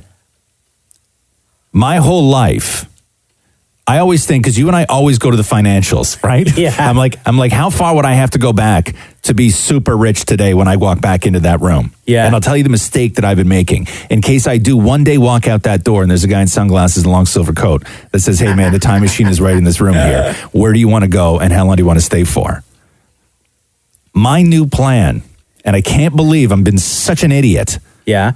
My new plan is, why have we not, the day after a lottery, written down the winning numbers on a little piece of paper and just stick them in your wallet? And then do the same thing the week after, and do the same thing the week after, and do the same thing the week after. Because if a man showed up right now in a silver coat and sunglasses and said, Mocha, I have a time machine. How far back do you want to go and what do you want to do? You'd be like, obviously you're going to go back and play the numbers. But you don't have the numbers. You would only have to go back to Friday. Yeah, or if you wanted to hit that 60 mil jackpot last month. But not even last month. 15 mil.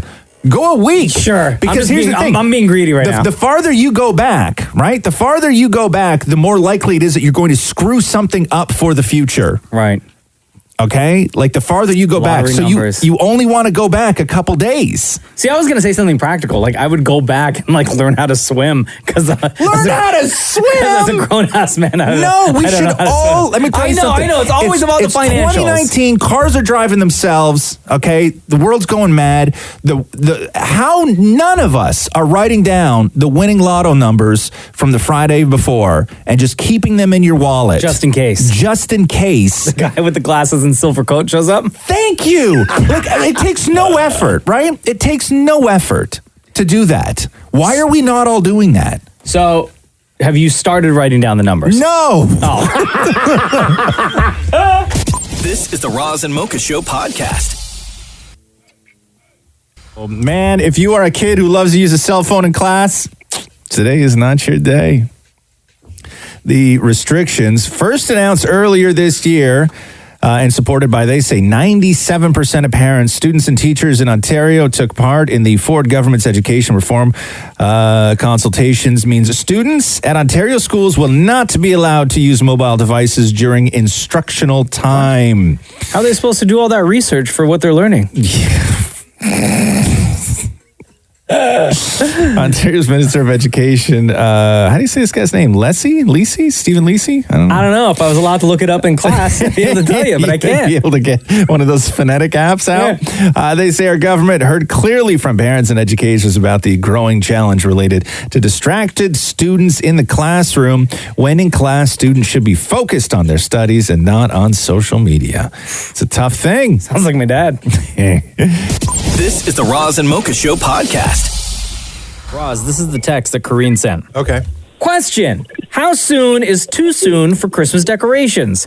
I started this past weekend and I finished up last night, and now my house is so decked out. It makes me so happy. I love Christmas decor. It warms my heart in this cold ass weather. I would say that the answer to, and you're going to get a lot of other, that in the holiday season in the States is between like their Thanksgiving and Christmas. And then you're going to get other people that say, out of respect, wait until after Remembrance Day. And then you're going to get other people that say, as soon as Halloween is over. I think for Christmas decorations, because they mean so much to you and it makes you feel so great and it fills your heart with joy, I would say there is no such thing as too soon for Christmas decorations. I know, right? I think so too. And if it pisses somebody off, who cares? It makes you happy. Actually, after I put up my decorations, I noticed that next day, 2 houses on my blocks put up their decorations as well. My sister-in-law and brother-in-law, they put up their decorations outside. They prepped the outside area on November 1st, the day after Halloween. Sure, man. And then my neighbor across the street, I saw 2 days ago, he was putting lights, he was prepping the front yard as well. And my wife loves Christmas. Loves. So yesterday we went to Canadian Tire. Yeah. And all the Christmas decorations, like the lights and stuff, the outdoor decor, we've had for 7 years. Yeah. Some of it's broken, some of it looks old. Bro, we spent $500. Good for you. Good for in you. just Good lights. Good haul. Just lights. Good haul. Yeah. That's great. I would say, Maury, when do you put yours up? We've already bought more decorations, but we do it the same day as the parade. Which is when? The 17th of November. See, some people do that. The same day as the parade. Like while you're all their watching the benchmarks. parade. I would say this. When somebody looks at you and says, oh, God, that's too soon, they don't mean it's too soon for you to start decorating. When they say too soon, because people get uptight that they haven't done enough, or they start looking at the calendar and it becomes a time crunch for them. So your decorations aren't like quote unquote too soon. It's just showing them how little time they have before the holidays. But I will always say this. When it comes to Christmas decorations, take the lead of little kids on Saturday mornings, okay? And that is this. When it's August and you have a 6-year-old and you're like, we got to go for groceries and then maybe we'll go grab a bite to eat. And the 6-year-old goes in the middle of August, yeah, but I'm going to wear my unicorn costume. And you're like, well, why are you going to wear the unicorn costume? And the kid's like, because I like it and it makes me feel good. And then in your head, you're like, yeah, but it's not Halloween and it's really not a dress-up thing. And you're like, but you know what? It makes the kid feel good. So we're going to be the family at the grocery store and the movie theater with the 6-year-old in August in a unicorn costume. And you know what? That's fine. It also takes way too long to put them up for me to only have it up for like a month or 2 weeks. True that. I agree. True I that. agree. You're going to put in all that work to decorate inside and outside, then you should be able to enjoy your hard work. We did the Halloween decorations on the 30th. Oh, really? Yeah, the night before. It was the dark. 30th of October. Oh, my God, Yeah, dude. it was the night before. Yeah, and then when you take it down, like the next... Still there. Oh, it's still there. Yeah. That's fine. I think you're fine. The buffer window, you're still within that. Yeah, you're fine. And Corrine, I wouldn't worry about it. You do you, girl. My husband was like, oh, it's too soon. But then when I was done, he was like, oh, it's so nice. So beautiful. Yeah, exactly. By the way, in case you're wondering, this year our theme is white and silver. Oh. There you go. Thank you so much, Corrine. Bye. This is the Roz and Mocha Show podcast. We were just talking about that Lizzo song, her Christmas song, that I guess came out in, what was it, 2015? Is that when it came out? She just wanted to remind everybody that she has a Christmas song, which is dope. It's called amazing. Never Felt Like Christmas. And we were talking about the Liam Payne track. Yeah. Because he released a Christmas song last week, and it just doesn't feel like a Christmas song. It has the word Christmas in it, but again, it doesn't feel like a Christmas song. To remind you what the Liam Payne All I Want for Christmas sounds like is this. I know we had our fair share of breaking up and making up. I promise you will get there. So don't give up. No. I was asking you, what are some of the things that a Christmas song needs to have if you're going to write a Christmas anthem? Well, bells, for sure. You said for sure bells. Has to. Lizzo packed her song with bells. It's bells off the top. Yeah. Never cares for jingle bells or picking out a tree. I would rather paint my nails and watch some bad TV. So what did you do more? You put bells behind the Liam Payne song? Oh, God. Does Mocha have that, or do I have to play it? Mocha has that? I know we had our fair share of breaking up. Okay. First of all, Maury, if you're going to do something like this, like, timing matters in music, okay? That's like music 101. Timing matters. Yeah, true. Okay? Yeah. Like your bells need to sync with the actual song, with the tempo of the song. I know we had our fair share of breaking up, making up. I promise you will get there, so don't give up. Just let him get to the chorus. If we can make it through December. It does sound a little bit more Christmassy. Hold on, wait. 'Cause all I want for Christmas is you and me to fix it. Right? That is the dumbest thing I have ever heard. Maury, can you put bells behind other extremely sad songs and see if you can make them Christmassy? Thank you. Like Adele's Hello or something. Oh, God. Promise you will get there. So now in the spirit. Here we go. The Roz and Mocha Show podcast. Started getting my first couple of invites for Christmas parties. Already? Yeah, already, man. People want you to, they need to know you're coming. Sure. Also a big deal. So people they feel that they have to invite me early. So let me sit down for this. Here we go. No, I'm joking. No, they asked, they did a survey, and it's actually really interesting, which is what are the worst things you can do at a party. What are the worst things you can do at a party? They put a top 10 list together. Like pass gas? Farting is not on the list. Oh, cool. Farting is not on the list. What are the worst things? I'll get you on the right track here, okay? So at number 10 is not bring something if it's potluck. Oh, yeah. I once went to a party and brought 1 can of Coke. Okay. For myself. At number 9 is spilling something. Oh, yeah. At number 8 is showing up without RSVPing. Oh, easily. Oh, can I guess one? Yeah. Showing up late? No. Okay. No, that's insulting not on the there. host. Talking too much politics. That's is at going to be number my 7. third one. My third thing I was going to say is politics. Be on the phone all night is yeah. at number 6. Then we get to the top 5. Showing up early. Really? Yeah. I could see that because if you're getting out of the shower or something, you're getting ready and these people show up. Yeah. And at number 4 is getting too drunk. Yep. Definitely. At number 3 is being the last one to leave.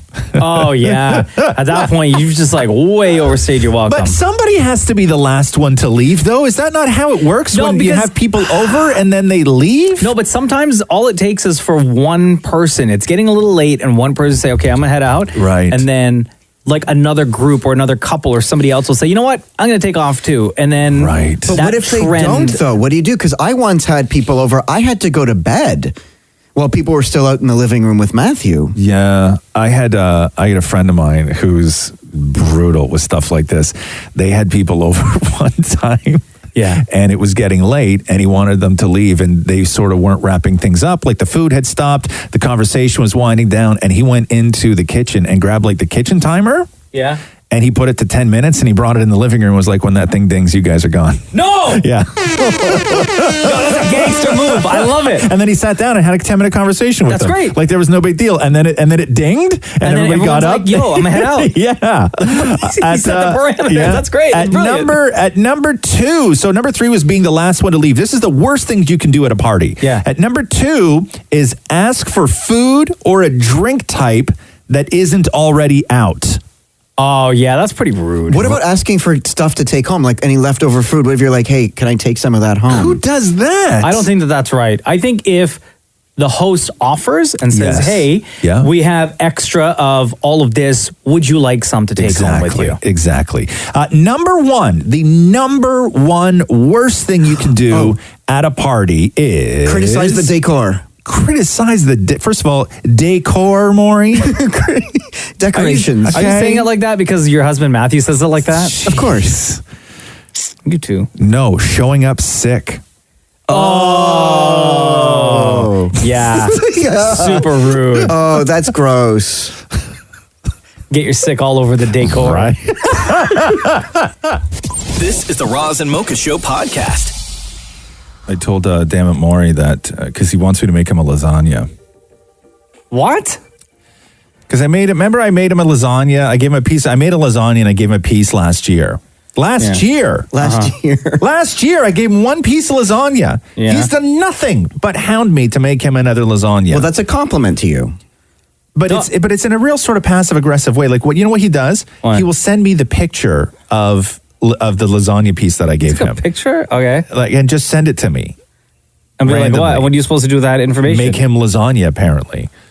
So I told him that it's not lasagna making season, right? Because he was asking in the summer, and I'm like, I'm not firing up the oven.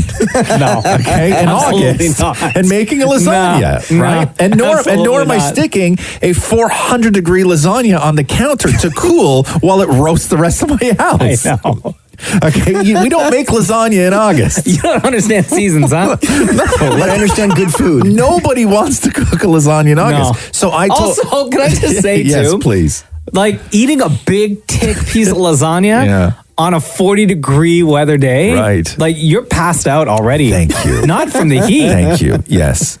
Yes. Right? Also in August, why you don't eat lasagna is because with a lasagna, you want it to be gooey and you want it to be oozing. I eat most of my meals in August shirtless, right? Yeah. I want that hot cheese to at least hit a tank top and not my skin. Yeah. right? Because chances are it's going to hit my skin. My belly's a little big in the summer too, so it might hit my belly. Okay, but so I told Moore, I will make a lasagna when we get to 5 consecutive days of below zero temperatures with no highs above zero. Oh, wow. Okay.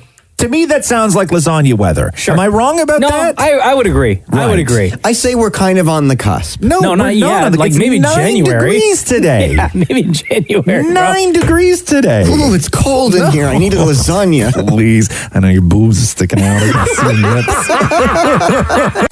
Roz and Mocha's Fix My Life. What advice can you guys give me? Okay, so my question is... Got a problem you can't fix? Roz and Mocha got you. Hey, Mike, it's Roz and Mocha. Hey, good morning. How are you, man? I'm okay. How are you guys? All right, buddy. We're going to try our best to help you out, man. Mike, your says, hey, Roz and Mocha, FML, Fix My Life. I'm in a 3.5-year same-sex relationship. I have no strength to get out of. My other half lost motivation to better themselves to a healthy lifestyle, and I lost the sexual spark. We fight over the stupidest things, and I'm falling out of love because of his lack of motivation. Our families are also involved, and it makes my decision even harder. I swear to God, I thought Maury was going to be on the other end of this phone. I thought you were trolling me. So, Mike, is the problem that I'm just trying to understand, or we're trying to understand, this lack of motivation, right? Is it in everything in your partner's life, or the fact that your partner kind of let himself go physically? It's in everything. Like I had to find them a new job, like something better. What happened? So obviously something's going on with him. People just don't sort of lose their will to thrive. Like there has to be something going on. And as far as the sex goes, a lot of people, when the sex goes in a relationship, it's a very difficult thing to talk about, because it's not so much the sex. The sex is great, right? But when sex goes, what goes before sex is the intimacy. And a lack of intimacy in a relationship is what sets everything on a course for doom. Then you deal with trust issues, and the conversations aren't happening anymore, and you want to help them, but then you get to the point of where you just stop helping because they don't want to help themselves. And then you no longer have conversations about why he has lost his sort of will to thrive. And then you're just in this stalemate with each other, and you're unhappy and he's unhappy, but he's unhappy for all sorts of different reasons, and there's no way to make it work. I mean, the thing was, from the beginning, he was always given everything, like a silver spoon. Yeah. And then he found me, and we got along pretty good. I mean, to be honest, we started dating 2 weeks after we met, and it was my first relationship. And then further on in the relationship, he just got so comfortable in a way of saying, "Oh, like he's never going to leave me, so I don't have to worry about anything anymore. So I can just slack off, not care, because I found somebody who's just going to stay with me regardless of what I do." So you've had conversations about this then? Yeah. Okay. I've had conversations, but like it goes back into like a circle of the same thing. Yeah. And so physically, so he's let himself go physically? That as well, yeah. Yeah. And how much does that bother you a lot? It does, mainly because it's not like he's not trying to keep a healthy lifestyle. That's a tough thing, because especially when it's guys, because it's looked at a little bit differently with guys. Like if you were a guy on the phone with us right now talking about their wife and how she gained a little bit of weight, and you were looking to dump her for it, the city would go in on you, man. Yeah, for sure. Like but it's a different thing when it's guys. The gay relationships, they play by somewhat different rules socially. It's tough. Maury can testify, right? Maury can testify. Hey, Mike, yes. is there a chance that your partner, like a slight chance that your partner might be going through some stuff that he's not telling you? Like, does he seem depressed at all? No, I mean, he talks to me about everything, but the problem is, being like a same-sex person, his side of the family, his parents are not as accepting. Right. And so my parents stepped up to the ball and took over that role, and that's why it's so involved. It's tough. I think that you guys need to, because he could be going through somebody, like he may need somebody to talk to. Mm-hmm. That person may not be you, He may need to look into somebody who he can sit here and go through some stuff, because if he was, as you said, like a silver spoon kid and then grew up with a sort of sense of entitlement and now just feels that you're never going to leave him and everything else, he may need somebody to talk to, because he's got some stuff to work out from way before when he met you, man. like way before. Now, if you're asking how to compassionately dump somebody that you still have great feelings for, that's a different conversation. But if you think that you can help him through this, or you want to help him through this, then that's another conversation. Like, do you love this guy and you want to stay with him? I've tried to have conversations, and like people keep telling me you can't teach an old dog new tricks. But these are new tricks. Like, he wasn't this way when you guys hooked up. Like, how long into the relationship did things change? You said you've been dating for 3.5 years. Probably like a year and a half, 2 years in. Okay, so you're a year and a half in the weeds now, right? Like, it hasn't been that long. Listen, if you want to dump the guy, I will just always say this: there is the only way to definitively dump somebody is to be firm, but yet be compassionate. Okay, don't do I need to take some time away. Don't do we need to sort of step away and maybe see other people. That is the worst thing you could do if you don't want to be in a relationship. You state firmly and definitively in a compassionate way that it's over. Okay. And don't leave any doors open, because that's what makes the healing process of a relationship 10 times as hard, is when you don't have the guts to definitively end something. But you can still end it and still be compassionate about it. You don't have to be a jerk about it when you dump somebody. You don't have to make them feel terrible about themselves. But if it's not working, it's not working. Okay. I think you made up your mind already. You just needed to hear it from us. I think you're not in love with this guy anymore, and you're just looking for a way to tell him. Yeah, I mean, and you know what you guys just said is true, because like we tried to take a break, but like it got to a break where I was fine, but they kept coming after me and like messaging and everything, and they wouldn't let me breathe. So then that's the conversation. And I'm like, yeah, no. And and the break has to be a clean break. Yeah. Okay, stop. There's no following on social. There's no texting late night. There's none of that stuff. A clean break is a clean break. I really appreciate it. Okay, All right, brother. you got it, man. Thanks, Mike. Thank you, guys. Later, brother. Roz and Mocha's Fix My Life On Kiss. So Sean Spicer on Dancing with the Stars. And we had him on this show before Dancing with the Stars started, and I know that we were all kind of like, should we interview Sean Spicer? Should we not? Whatever. Maybe we can make it interesting. But the interesting thing is you wondered how the public was going to react to Sean Spicer, because if you remember, Tom Bergeron, the host of the show, was pissed that they cast Sean Spicer on the show. He did a video almost immediately after they announced Spicy was going to be on the show. Because he's like, the show should be apolitical. We shouldn't lean this way. We shouldn't rely on those types of people. We're better than that. This guy did a lot of damage to this country. We don't need him part of this. But they overrode his input and cast Sean Spicer on the show. And when we were interviewing Sean Spicer, we were like, who's going to vote for you? Because you wondered whether the country had enough, America had enough, or if people were going to push him through as a goof, or if the Trump base was still going to be emotionally attached to Sean Spicer.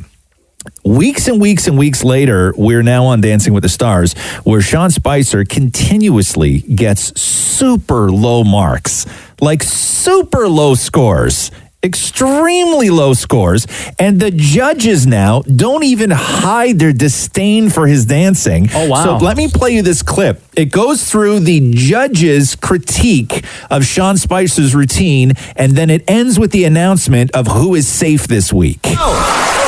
We keep throwing you out the boat, and the viewers keep throwing a life preserver. Your feet? Well, the mermaid had better feet than you had. I think Dory in Finding Nemo has a better sense of direction. The first couple who is safe is Sean and Jenna. So hold on, all the Spicer fans are still, or whoever, Trump fans. Yes. People out there are still voting to keep him in. Yes, this reminds me of who was on American Idol. That was Sanjaya. Sanjaya, No, right? Sanjaya. Sanjaya. Remember that whole thing? I remember that kid's name so quick. Remember that whole thing where everybody got together online on 4chan or whatever it was, and they were like, why don't we sabotage American Idol and vote this monstrosity to the end? And it looks like that's what's happening with Sean Spicer. Like, they keep kicking him off and putting him in the lowest spot where he should go home, but fans keep voting him to stay. Yo, I wonder what Sanjaya's up to these days. What is Sanjaya up to these days? Hold on here. Let me look him up on Twitter. Yeah? That's a boy? Yeah, it's a guy. Yeah, that's right. I remember now. I remember. What's he doing? He shaved all his hair off. No! Oh, and he's got a private account? What? Come on, dude. You can't have a private account being Sanjaya from American Idol. Yeah. Back in the day. So that's what's going on with all of Tom Bergeron's worst fears are coming true. Yeah, big time. All of them. Oh, man. This is the Roz and Mocha Show podcast. Watched Little Mermaid last night? I did not. No, I didn't even know it was on. But a lot of people were talking about it because I guess Flounder was like a puppet animated thing or something like that. I don't know exactly what they did. It was like a weird sort of hybrid combo. Yeah. And then people weren't happy with Shaggy's costume. Oh, really? Why? Because I don't think that they thought he was lobster enough. Outrage culture is real. Yeah, man. he just sort of looked like Iron Man without the helmet, right? no. Like, yeah, and I think that the other problem with Shaggy's outfit is that he was in all red, right, as Sebastian would be. So he was in all red, but he had his jacket was super shiny, like a lobster, but his pants weren't, and they were two different colors of red. So like his reds didn't even match. Like it wasn't like a full outfit even. And they certainly didn't give him claws. Oh, but what's a lobster without claws? Well, he was just dancing around in a red outfit. Right? That's like stupid. that's what I say. He looked like Iron Man, but without the helmet. Oh. Right? That's but yeah, so here's a little bit of Shaggy from last night. I think you have that there.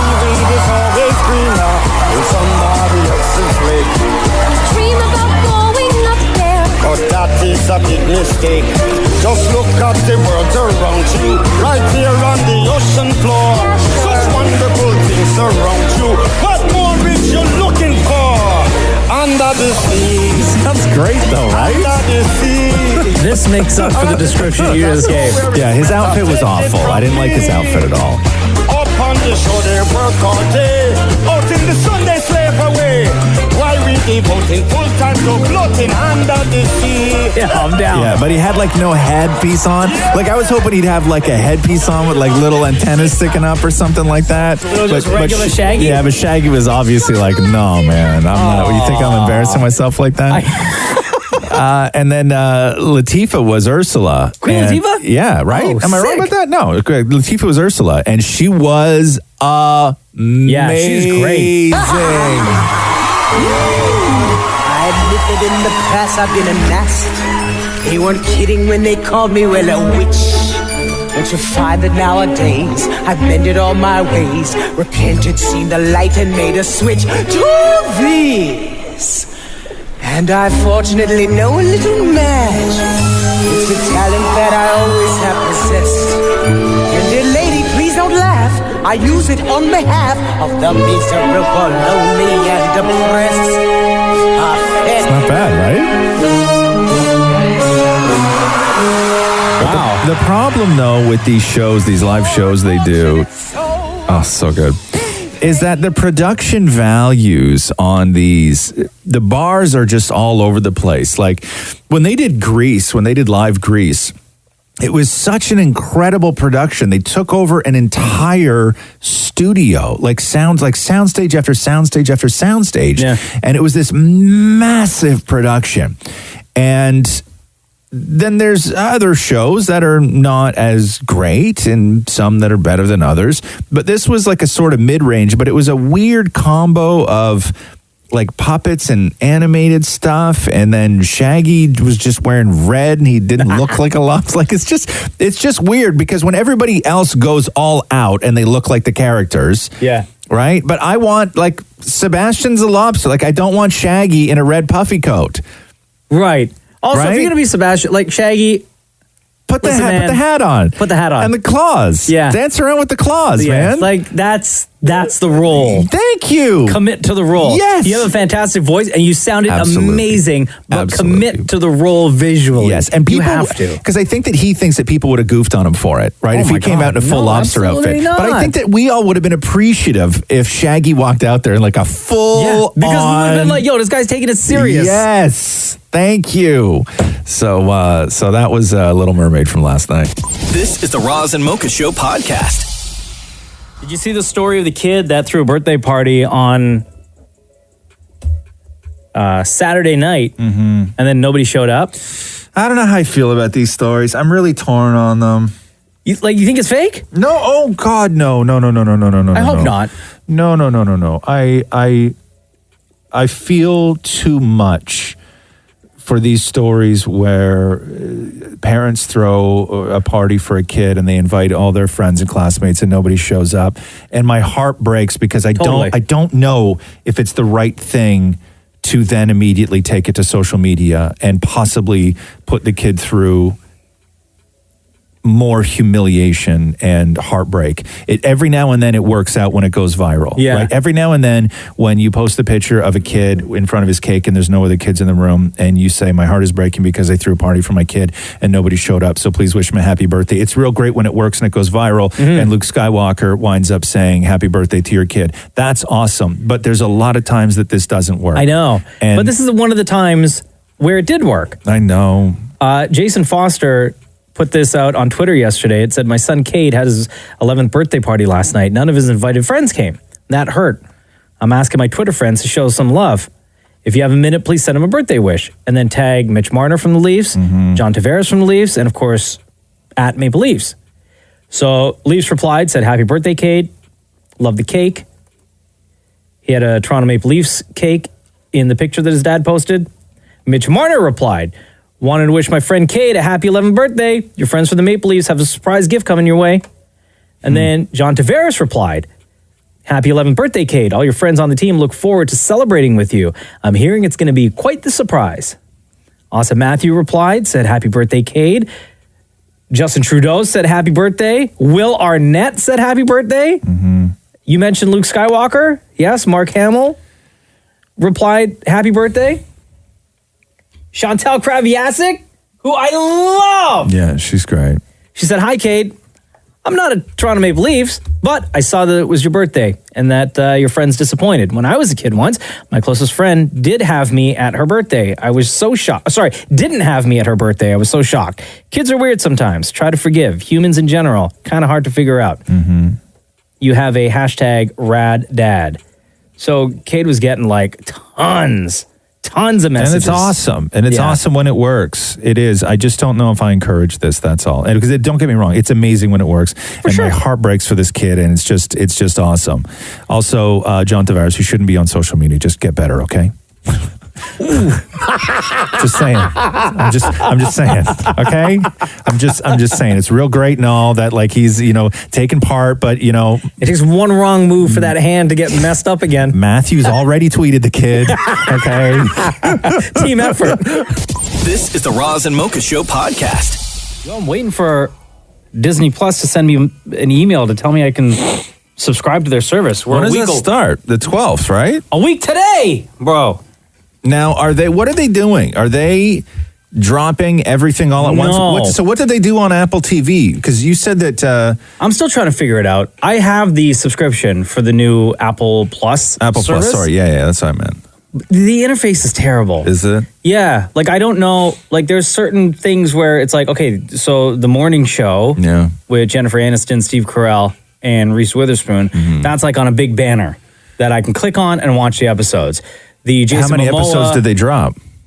I don't even know. I didn't scroll. That's what I'm saying. Or can you find out if they've dropped all the episodes or if they're staggering them? Because I think they're doing them 3 at a time. I could be wrong about that, but find that out for me. And then Jason Momoa also has a banner for his show, C. Yeah. But then there's everything else. Like, there's sections for TV shows and movies, but it's a mix of what you can watch for free versus what you can rent on Apple TV. Right? Because I've only like messed around with it on my Apple TV. So I can't figure out the interface. I got to spend more time with it. Amazon is a lot like that too. Do you have Amazon Prime? Do you watch stuff on Amazon Prime? So Amazon Prime is great. They have a lot of older stuff. They have a lot of great kids stuff. But the thing with Amazon Prime is that you'll search for something on Amazon Prime and it'll come up. Sometimes you get to watch it because it's actually in the Amazon Prime library, but sometimes you'll search for something and then it'll pop up and you'll click on it and it'll tell you to rent it. Oh, all right. Right? Or Amazon Prime has this other weird thing that it doesn't happen to be on Netflix at all, but I'll search for something on Amazon Prime. Yeah. And the one version that pops up is the French version. Oh, that's and weird. not the English version. Like, we wanted to watch Groundhog Day a couple of weeks ago. Great movie. Great movie. Yeah. And I clicked on it, and what came up was the French version, although the description of the movie was in English. Oh, that's weird. Super weird, right? Yeah, like that's it's so buggy. But no, I'm curious because I was reading something. There was something a while ago where the story was that both Apple TV or Apple Plus and Disney Plus were going to be moving away from binging, where they were going to be dropping things sort of in a staggered, maybe 2 episodes at a time, 3 episodes at a time.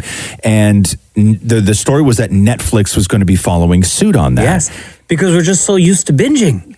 Right. I watch everything on Netflix. Right. Right? Like that new Paul Rudd show, Living with Yourself. Yeah, it's great. So good. But could you imagine Netflix only dropping 3 episodes a week? I know. And those are short. Like, for example, They're that particular short. show, their episodes are like 30 minutes. So it was easy to get through the entire season, it was right? super easy. But like, part of the reason for me getting Disney Plus is the new Star Wars Mandalorian show. Which I don't think they're going to drop them all at once. They aren't. They're doing it week by week. Yeah.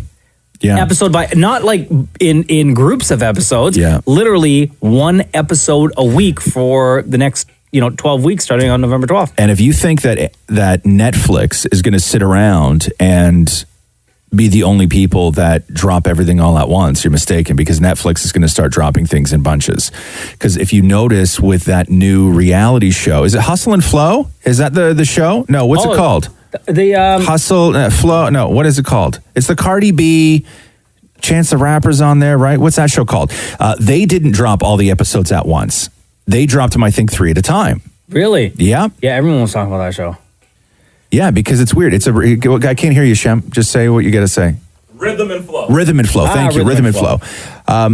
It's weird, that show, because it's a reality sort of like, we know the format of like a singing competition show, but only they can swear. Oh, sick. Right? Yeah. Yeah. And it's something you never see. But they do theirs in chunks they as well. They do theirs in chunks. Wow. That's smart. Yeah. So I don't know what the sort of new world is going to look like, but it's looking like we're going to go back to having to wait week by week for shows. Nobody's used to anymore. Yeah.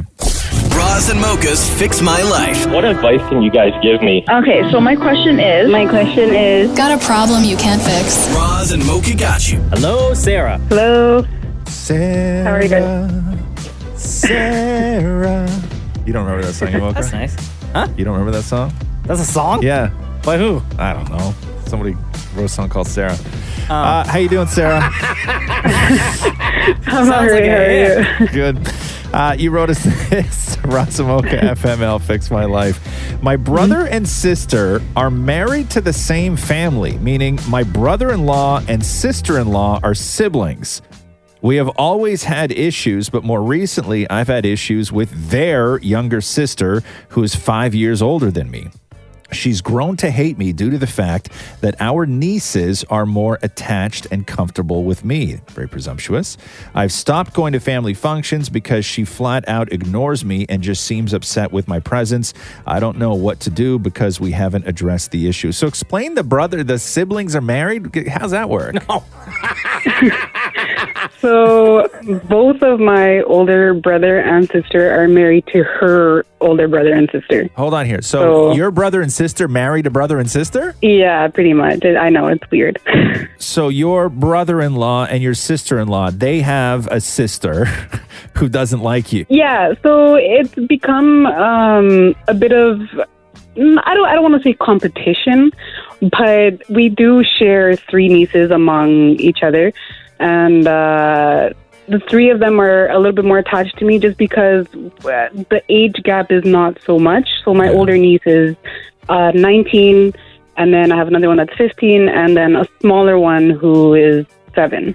She kind of gets upset because whenever I show up to a family function, my nieces kind of gravitate to me, and they don't do the same with her. And you can tell that she kind of wants. No, has she ever said anything? How do you know? Maybe she just doesn't like you. No. We went on a family vacation. Yeah. She wanted my nieces to want to hang out with her, but, they kind of just wanted to follow me around. Okay, no. You're not answering the question here, though. How has the sister-in-law, or your whatever she is, I don't even know what you call that woman, the sister-in-law, how has she expressed to you that she doesn't like you? What has she said to you? Oh, so like after that vacation, we had issues during that vacation, and after that, she just completely stopped talking to me. So she won't say hi to me. But she's never said specifically to you, Sarah, I don't like you. No. So she gives you the cold shoulder and ignores you. Yeah, it's just been very passive-aggressive between us, to the point where we just don't talk to each other. Like, we'll be in the same house, we'll be in the same room, and she won't say hi to me, I won't, like... So I don't know what to do. To me, this sounds like a very manageable problem. Having somebody ignore you is not the worst thing in the world, I'll tell you that. No, I know, but... Why does it bother you so much? Who cares? If she don't like you, then... You have the love of the nieces, right? Do you get along with your other, like with your brother-in-law and your sister-in-law? Your brother and sister's husband and wife? I mean, yeah, we're okay, but the thing is that, like, my sister-in-law... Are they aware of this problem? Oh, yeah, they're aware. And what have they said? Nothing. I'm of two minds of this. One, you're in the clear, but I'm of two minds of this. One, I'm a big believer in, regardless of family and the family dynamics and who's married to who, adults should be having adult conversations, okay? And that means that if there's a problem where you feel that something is broken and needs to be fixed, or there's a misunderstanding or whatever it is, instead of going off and tattling on somebody, just sit the woman down and have a conversation with her. Okay. You can both come to terms with the fact that you don't have to be best friends, but you're going to be cordial to each other. And, you don't want to walk into a situation where you feel uncomfortable, and you don't want to walk into a situation where you make her feel uncomfortable. So let's figure this out as two grown women, right? The other thing is, you got a brother and a sister married to a brother and a sister, and you're the younger sister and she's the younger sister.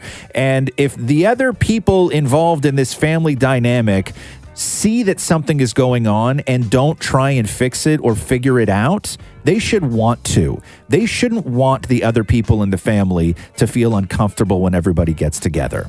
Okay? Yeah. They should want to see if there's a solution within the family to do this. It's not their job, but they should be interested in making sure that everybody is at least comfortable in a room with each other. Now, if there's no hard feelings and there's no sort of backstabbing and she's not stealing from you, she doesn't try and trip you when you're walking down the steps, she still passes the potatoes if you say, hey, can you pass the potatoes? Then you're fine. If she ignores you, who cares? Yeah, I know. It's just, I've expressed to, like, my sister that, I don't want to show up to these family functions anymore, just because it's just so awkward. Everybody kind of, there's an elephant in the room, but nobody wants to address it. But are you the only one that sees this elephant, though? No, everybody does. Everybody's aware. Here's what we do when we're adults, okay? Is we identify the problem and we fix the problem. Yeah. Okay. So Yeah, what are you gonna do to fix the problem? I guess I would have to talk to her. Yeah. There you go. Yeah. All right, Sarah. All right. Thank you. Roz and Mocha's Fix My Life. On Kiss. What's going on? It's day 6 of Movember and nothing's growing. What do you mean? Is it possible with age your hair stops growing quickly? Well, first of all, you have to shave your beard. Right now, you just have 5 o'clock shadow everywhere. Feel it. I'm not touching you.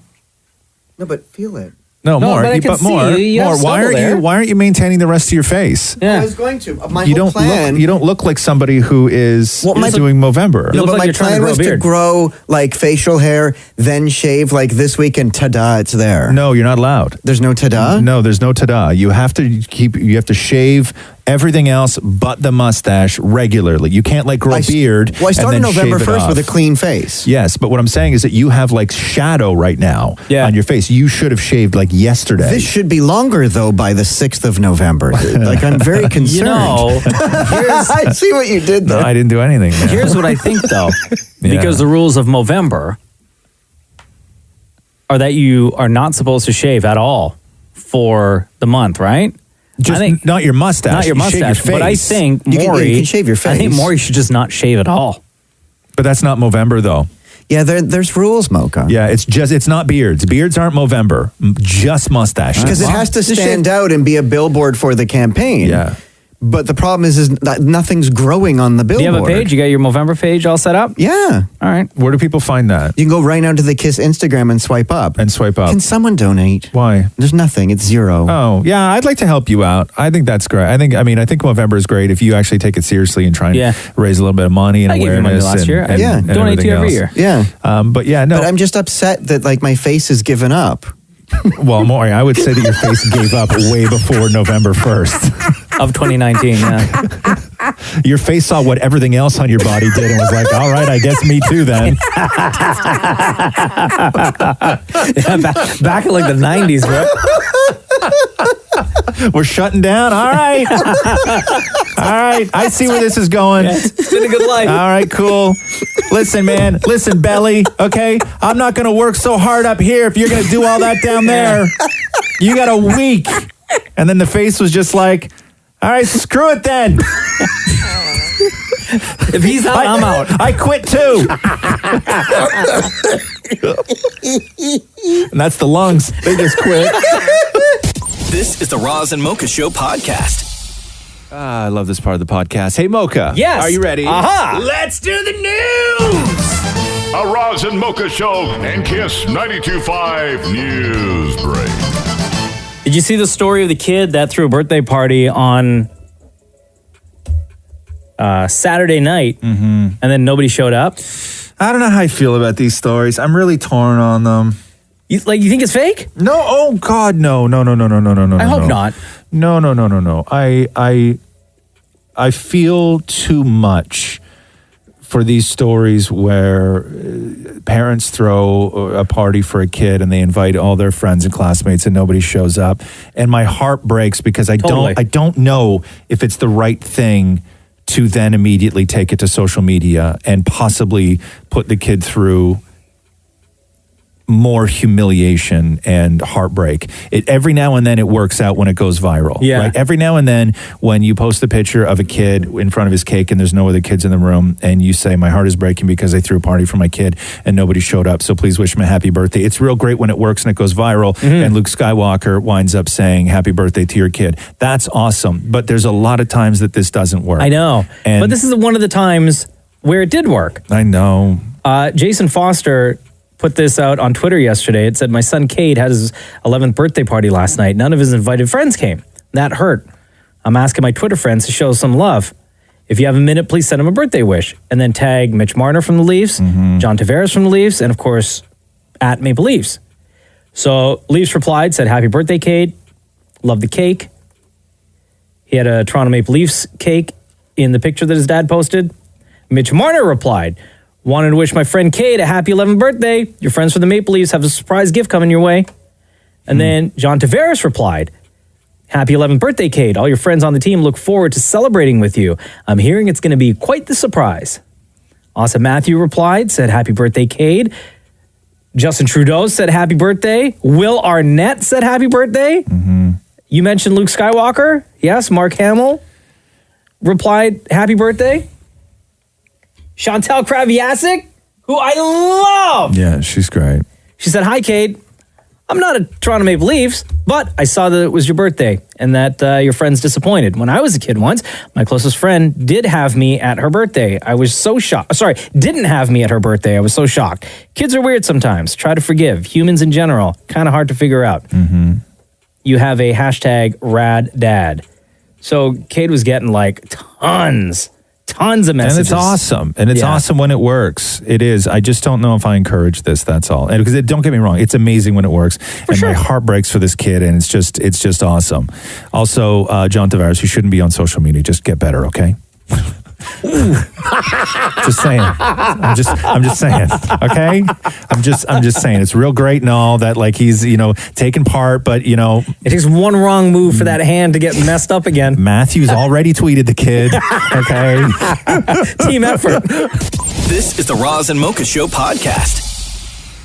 Olivia Newton-John's outfit in Grease. Do you remember what she wore in that final scene in Grease, Mocha? I know you're a huge fan. No. You don't? I don't. You don't remember what Olivia Newton-John wore in the final scene of Grease? Really? Honestly, what was the final scene? Are you trolling? No, I swear. Or I you don't know. remember? I have no idea. Okay, you don't remember what she was wearing? I don't. Not at all. Can I be honest? Yeah. I have never seen like Grease beginning to end. Hold on. Like I know the movie. Yeah. Right? Yeah. And I've seen bits and pieces. Yeah. But I've never watched the movie beginning to end. See, this is where right now in 2019, okay, half of my brain is like chastise mocha, right? The other half of my brain is going, no, man, it's way too white. Way too white. It is way too white to thrash somebody for never having seen Grease, okay? It's way too white, man. Okay. Don't be that white. So what's she wearing? So she had like this cool leather jacket on, and then these like little black shirt, and then she had these pants. And the story with these pants where they were so tight she had to be sewn into them. Hold on. What? Olivia Newton-John in the final scene of Grease. Yeah. Is wearing the exact same thing that you're wearing today? Shut up. Anyway, it was at an auction and they all sold for $405,000, okay? The jacket, just so you know, idiot. The jacket went for $243,000.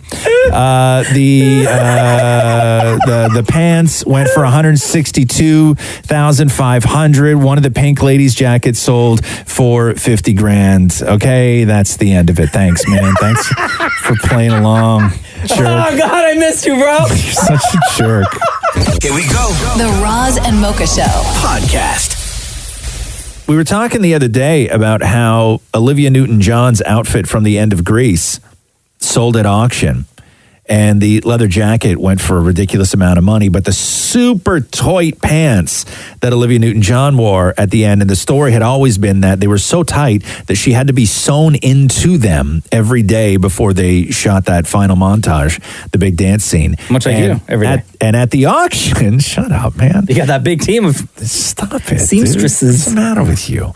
At the auction, they sold for $162,500. Wow. And everybody was like, man, who bought the Olivia Newton-John pants? Well, the person who bought the Olivia Newton-John pants is Sarah Blakely, who owns Spanx. Oh, so the owner of the tightest of tight just bought the tightest of tight pants? Correct. Listen, this is what I said. I go, honey, I wanted the pants. And he's like, let's be clear, you didn't win, you paid the most. I was like, well, whatever, I got the pants.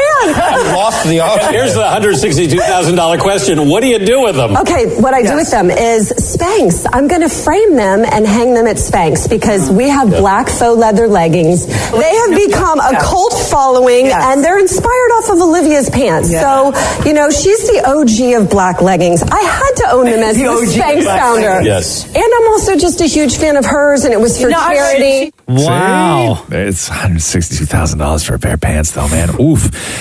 This is the Roz and Mocha Show podcast. Did you see this story where they tested everybody's water, like over the last 10 years or something like that? Wow. So let me read you this headline. Is there lead in your tap water? Canada-wide investigation exposes dangerous levels of toxic metal. Hundreds of thousands of Canadians are consuming tap water laced with high levels of lead leaching from aging and deteriorating infrastructure. A year-long investigation by more than 120 journalists collected and tested results from 11 cities across Canada. Out of the 12,000 tests in 2014, 1/3, 33%, exceeded the national safety guidelines of 5 parts per million. Test results from samples taken in cities like Prince Rupert, BC, Regina, Moose Jaw, Saskatoon, and Montreal showed lead levels comparable and in some cases beyond those of U.S. cities, I guess like Flint, that have made international headlines for their tainted water. So, but hold on, but what does this do to your body? Like, I drink tap water. It's not good, man. It's not good. And this ain't no joke. It's like, you gotta have your water tested. You can buy a water testing kit, anybody. Yeah. You can buy a water testing kit at like Home Depot. Yeah. And then you just send it in and you're good to go. They'll test your water for you. I don't know what they test for, but they will test your water for you. This is the Roz and Mocha Show podcast. Seth Meyers' new stand-up special on Netflix has a feature. Interactive TV is the sort of wave of the future. We know that on Netflix. Whether you like it or not, it's the sort of wave of the future. Like Bandersnatch. You like Bandersnatch. And Seth Meyers' new Netflix special is giving you the option of a skip button. So if you do so choose while watching Seth Meyers' new Netflix special, you can skip the Trump jokes. Oh, yeah. Yeah. So does he start it off by saying... Donald Trump, and then you could just hit the button? I guess so, yeah. Or there's a countdown. It'll pop up on your screen? Yeah, or maybe there's a countdown, like Trump joke in 3, 2, 1, you hit skip, and then you're at the end of the joke, you hear the laugh, and then he's on to the next topic. Yeah, but for me, I would feel like if I know it's a skippable moment, I need to know why it's a skippable moment. That's the whole thing, right? I guess when you want to appeal to everybody, you allow the sort of red base to skip past, so they can just enjoy you tearing apart everybody else, but not beloved Trump. Next thing right? you know, you get through that Seth Meyers special in like 15 minutes. Yeah, you're like, man, it was great. This is the Roz and Mocha Show podcast. Martin Scorsese says that he stands by his assessment that Marvel movies are not, quote, real cinema. So he sort of, instead of just pawning off his criticism as a mishap on a massive global press tour, he stands by what he says, and he wrote an opinion piece for the New York Times, which explains everything and how he's feeling. And when you sort of get into it, you understand where Martin Scorsese's coming from. He says that many franchise films are made by people of considerable talent and artistry. You can see it on the screen. The fact that the films themselves don't interest me in a matter of personal taste and temperament. He goes on to say that these movies are market researched, audience tested, vetted, modified, re-vetted and remodified until they are ready for consumption. He says that the most ominous change has happened stealthily under the cover of night, the gradual but steady elimination of risk in movies. Many films today are perfect products manufactured for immediate consumption. So that's what he was getting at, which you can't hate on that. It's just not his thing. But does that fix things for you at all? No, leave my adventures alone. Okay. Jeez, man. This is the Roz and Mocha Show podcast. 8 in 10 millennials believe that they aren't good enough. Talk about an inferiority complex. 8 in 10 millennials. Not enough with that attitude. According to a new survey of 2,000 millennials, these are individuals between the ages of 22 and 38. Oh, that's me right there. There you go, Mocha. Has revealed that some troubling statistics regarding of how young adults see themselves in comparison to both their peers and older generations. An outstanding 8 in 10 flat out believe they are, quote, not good enough in virtually all areas of their lives. Furthermore, 3/4 of the surveyed respondents admit that they constantly feel overwhelmed by pressure to succeed in their careers, finding a meaningful romantic relationship, and meet others' expectations. Stop worrying about what other people think of you. Another 7 in 10 millennials say that daily chores like going to the gym, maintaining a presence on social media, and making enough money are among the top reasons why they feel overwhelmed most of the time. We do. We do. We do. This is the Roz and Mocha Show podcast. During the football game, the NFL game between the Giants and the Cowboys, a cat ran onto the field. Like a cat, like a tiny little black cat ran onto the field.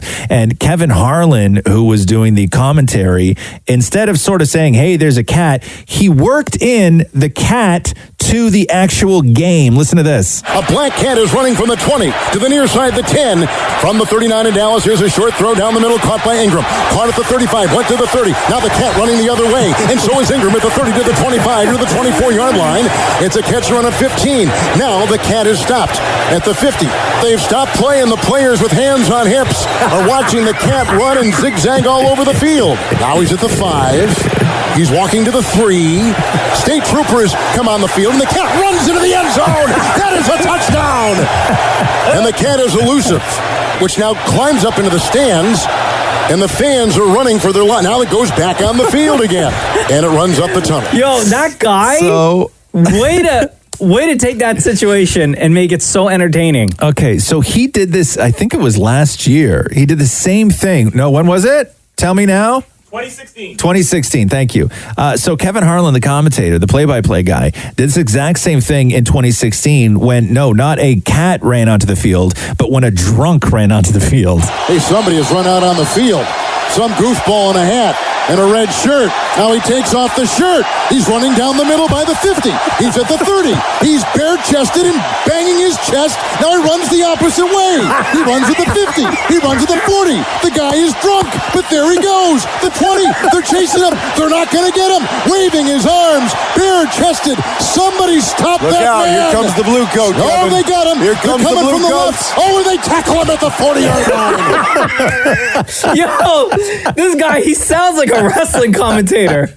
I love that. My God! This is the Roz and Mocha Show podcast. The telephone scam. I get 5 times a day people calling to ask it to clean my ducks. I had one guy just go off on me one day too. Say what? It was just What, because you don't want your ducks clean? Yeah. Tell me you got geese instead. So the new problem is they're mimicking actual government agency phone numbers. So they're making it look like the calls are coming from legitimate government agencies and police departments. So in a lot of cases, a scammer calls the victim and tells them that they're going to get a call from the police. Then the next call that comes through will be one of the phone numbers associated with a local police or government agency. And federal government officials are unable to say how many departments and agencies have been affected to date by the scam. But the CBC has identified at least a dozen, including the Canadian Anti-Fraud Center, your local RCMP divisions, the Competition Bureau, and the Cybersecurity Centers, which are supposed to actually protect people against scams like this. Since 2014, the Canadian Anti-Fraud Center has received 78,000 reports from across Canada of scammers pretending to be representatives from Canada Revenue Agencies or Immigration, Refugee, or Citizenship Canada. The center said that 4,695 people across Canada have lost more than $16 million in the scam. I still get those calls, and they've now changed where they'll show up, they're coming from like Hamilton or Burlington or whatever, Yeah. Niagara Falls. Yeah. And when you answer, or if I listen to the voicemail, it's all Cantonese. Oh, yeah. See, Remember I the get one from the summertime? Yeah, I get the English ones. I also get the duck cleaning ones. Yeah. They've really upped their game with Maury. They found out where he lives, and they actually send him letters to his house from CRA with like on letterhead and everything else. Like it's really impressive what they've been able to With like. Maury's money troubles, I believe those are actual CRA letters. Maury's like, no, they're a scam. They're a scam. Maury's like, they're calling me all the time. They send me letters, like, and they get the brown envelopes and everything. Like it's on letterhead, and I swear to God, that signature's in pen, man. I don't know how they're really good. I just throw in the garbage, but man, they're really good. This is the Roz and Mocha Show podcast. 70-year-old Richard Gere. 70-year-old Richard Gere and his wife Alexandra, who's 36, are expecting their second child. Whoa, my, what? 70. He's 70? 70. No. 70. No. When that kid is 10 and like prime running around age, he's going to be 80 if alive. Yeah. To me, that's just not right. To me, it's not right to have a kid and give the kid an 80-year-old father. Yeah. It's not cool. My opinion is that that's irresponsible. Yes. This is the Roz and Mocha Show podcast. Gloria Estefan says that she turned down Jay-Z's offer to perform at the Super Bowl. Oh, really? Yes. I thought that was for sure a lot because I guess Jay-Z's producing the whole thing and he got Shakira and J-Lo. But Miami's very own Gloria Estefan. Gloria Estefan says that she turned down the opportunity. She'd already did the Super Bowl halftime show in 92. Do you remember that one? This is back before Super Bowl halftime shows were like big productions? Big productions. So the Super Bowl halftime show, Minneapolis, 1992, featuring Gloria Estefan and figure skaters Brian Boitano and Dorothy Hamill. Hold on, so they had to set up ice on the field? I don't know what they did. I don't know what they did, but she says this: you already have 2 amazing headliners. I'm really thrilled for Shakira and J-Lo. They are going to be burning up the stage because those women are hot.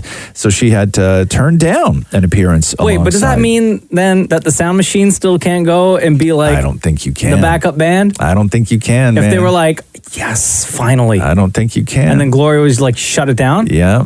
This is the Roz and Mocha Show podcast. Hey, are Drake and Kylie Jenner dating? No, they can't be. Are Drake and Kylie Jenner dating? I thought her and Travis Scott were good. No. No, Drake, they're not. I hope that's not a real story. Drake, you can't do that to your mans. Are you kidding me? According to people, Kylie has been hanging out a lot with Drake since she and Travis Scott split in October. A source close to them told people that Drake and Kylie have been spending time together recently. They've been friends for a long time, and Drake is close to that family. Didn't Drake have like a thing with Kim Kardashian? For like a hot minute. But still. I think. Yeah, it's very weird. It's getting very weird. Drake, you can't do that, bro. Come on, man. That's tough to do. I don't think the story's real. I don't think that the story's real. Yeah. That's your boy Travis Scott. You guys have songs together. You bring each other out on stage when you're on tour. Yeah. That you can't. That's heart wants what the heart wants, you know? You know so what? In order for this to happen, Drake would have done the Good Friends X and the Sister Switch. Right? That's a tough move to pull off. Yeah, all within a few years. It's a very tough move to pull off. You know what? I'm gonna say I'm gonna say Drake's not that guy, and I'm gonna say this story's not true. All right. And don't get me wrong, I like Kylie. I really do. I think that I like where she sort of is right now. She's not too in your face about stuff, and the sort of controversial or eyebrow raising things that she, gets into in the last couple of years have just been by, I don't want to say by accident, but they're not deliberate dumb moves like a lot of other young billionaires make. I guess I don't know. You know how ridiculous that statement was right there? I don't know. She's like out of all the 21-year-old billionaires that are out there, she's probably the coolest. This is the Roz and Mocha Show podcast. Travis Scott, this according to Us Weekly. Travis Scott says the quote was that he, quote, harbors no ill will towards Kylie Jenner with her possible new romance with Drake. What? That's what they said. Yeah?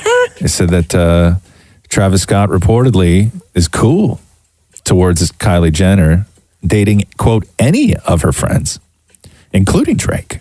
Really? Yeah, that's what they said. Huh. They said the friendship took a romantic turn recently. This is Kylie and Drake.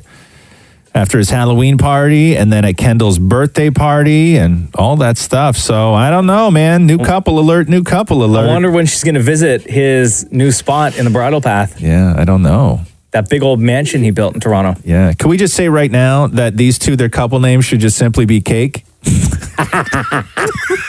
With a K. Yeah. You know what I mean? Like, to me, that's the logical. That's the logical move. If that takes off, please, everybody know that Roz is the one that coined that phrase for the couple. All right? Yeah, man. I am good with that. This is the Roz and Mocha Show podcast. So Kim Kardashian. Who's that again? Says that Kanye West gave her a check for $1 million to not model for a rival clothing brand.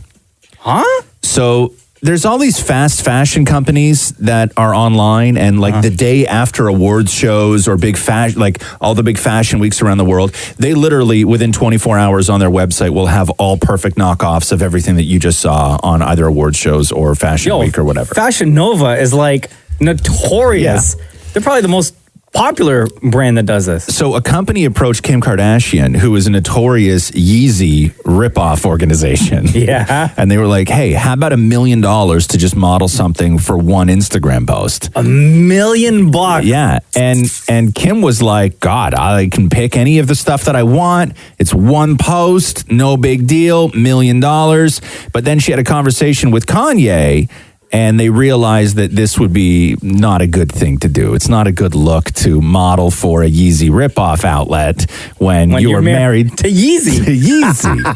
You're Mrs. Yeezy. So they said no. And then I guess on Mother's Day, Kanye, as a gift, cut Kim a check for $1 million to make up for the $1 million loss on that one Insta post. But for me, that shouldn't be part of the relationship. No, that seems kind of weird. You should just say no, right? You should just say, I'm not going to... Don't even entertain the conversation. Right. Somebody reaches out and says, hey, I have this Yeezy ripoff. I'd like to pay you. And then your answer... I don't think they pitched it as I have this Yeezy ripoff. I have this clothing line. It may look familiar to you. Right. We know they fit. But I think that you should I don't think that there should be a financial sort of... Yeah. Also, I don't know what the tax implications are on that as a one-time gift between a husband and a wife. I don't know. I don't know if you can go as high as $1 million as a gift, as a tax-free gift. You got to check on that. She may have to claim that as income.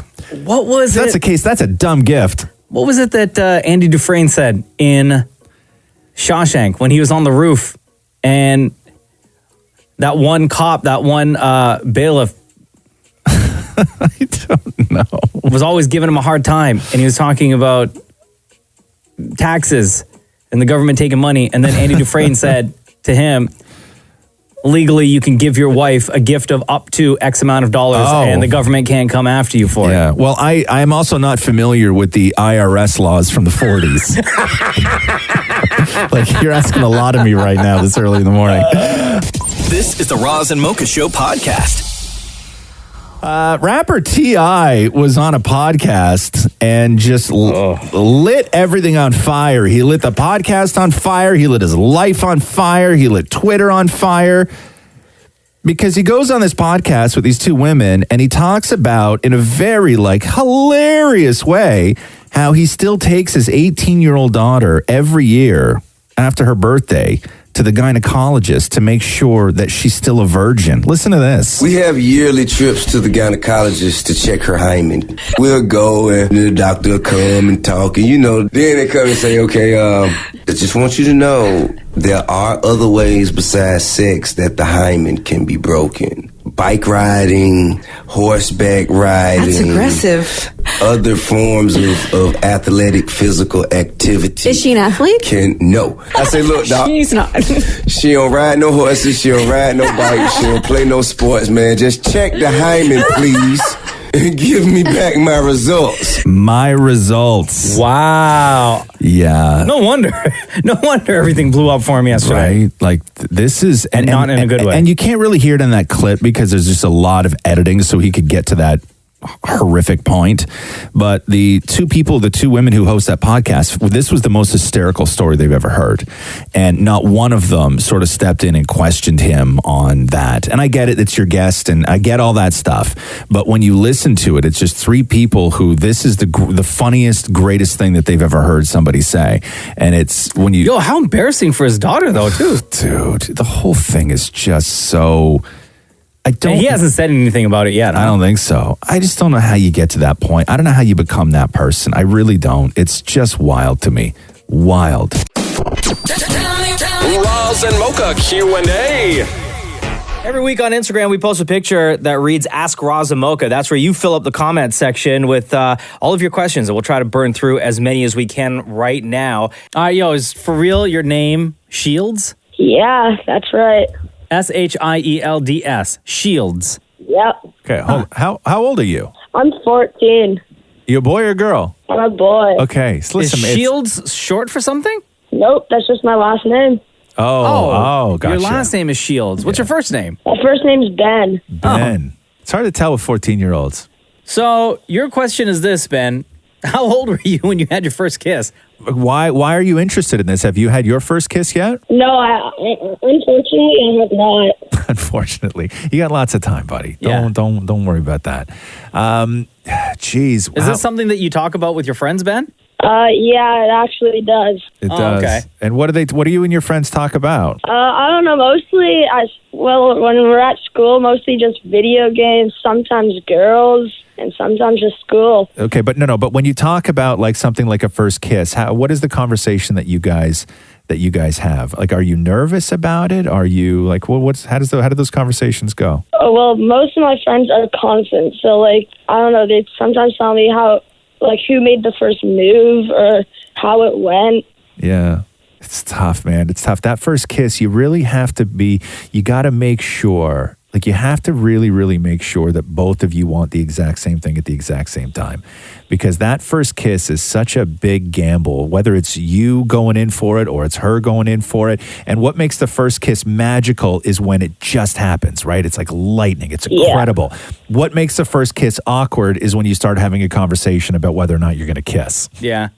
Right? Because at that point, Yeah, I know. It's either no or let's just hurry up and do it. Yeah, because you're talking about it so much. I know. Or it's on a dare and you're like, well, you're in a closet and there's like a whole bunch of people listening at a door.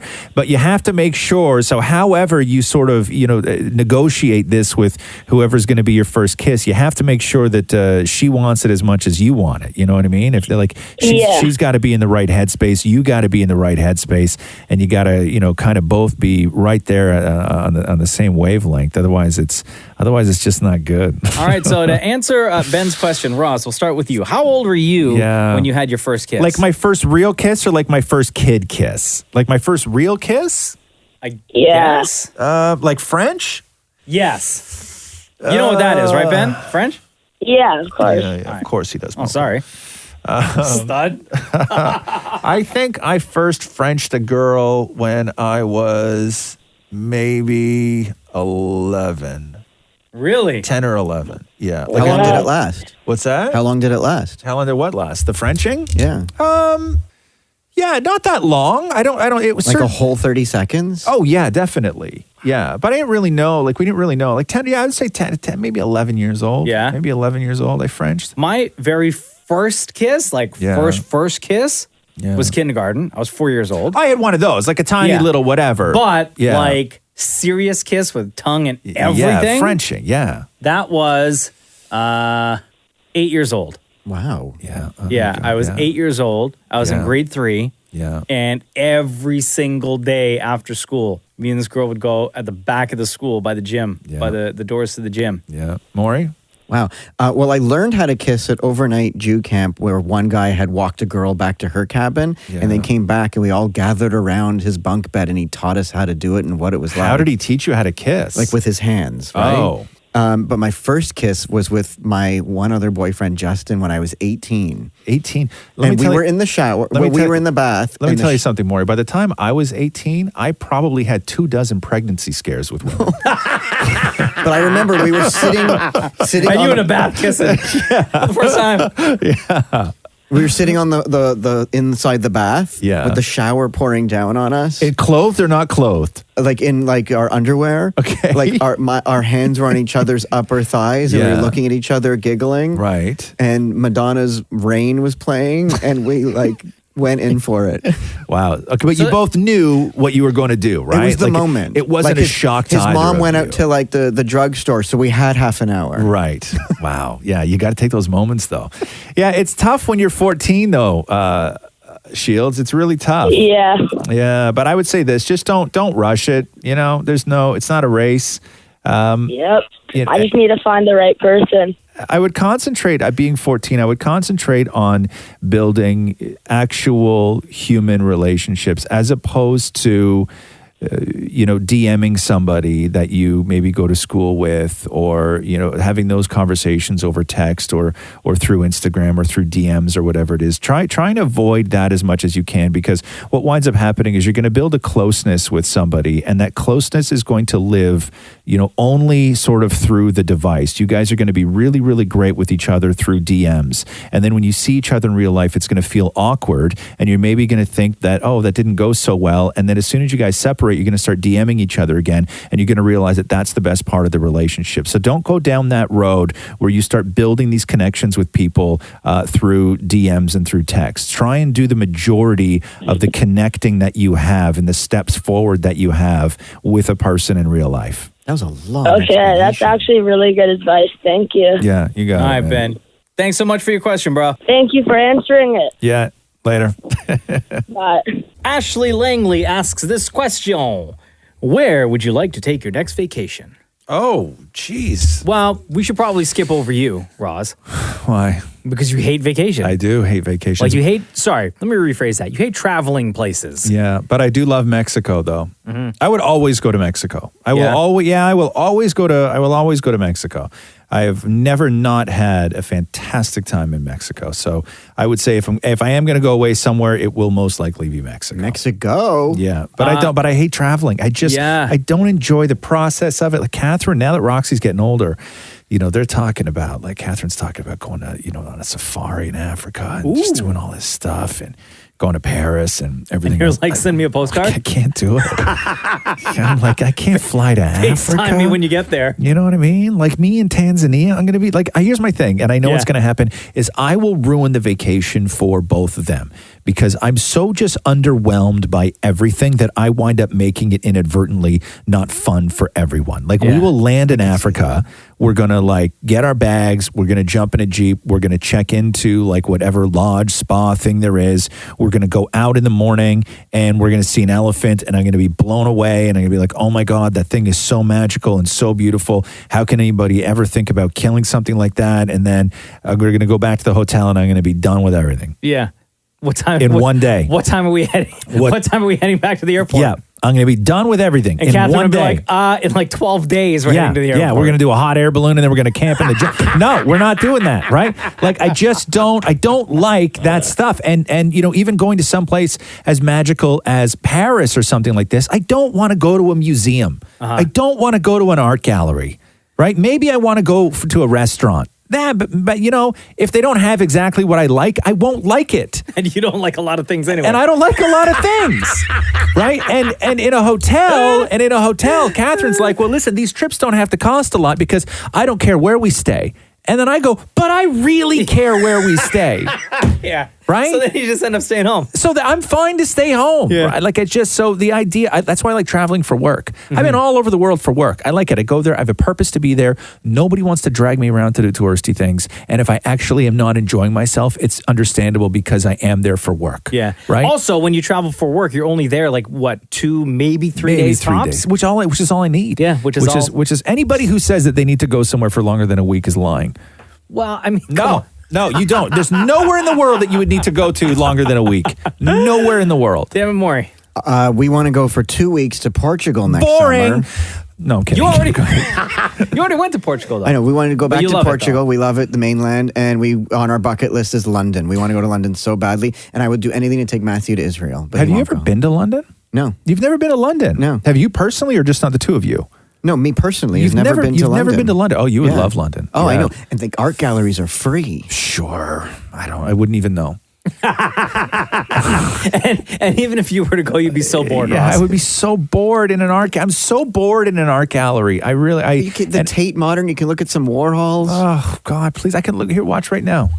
No, but you can't go up close to them and see the paint strokes. Sure, you can. It's called zoom in on your computer screen. But who cares? That's like saying I'm not a hockey fan because I like to watch it on television. I don't like to go see it live.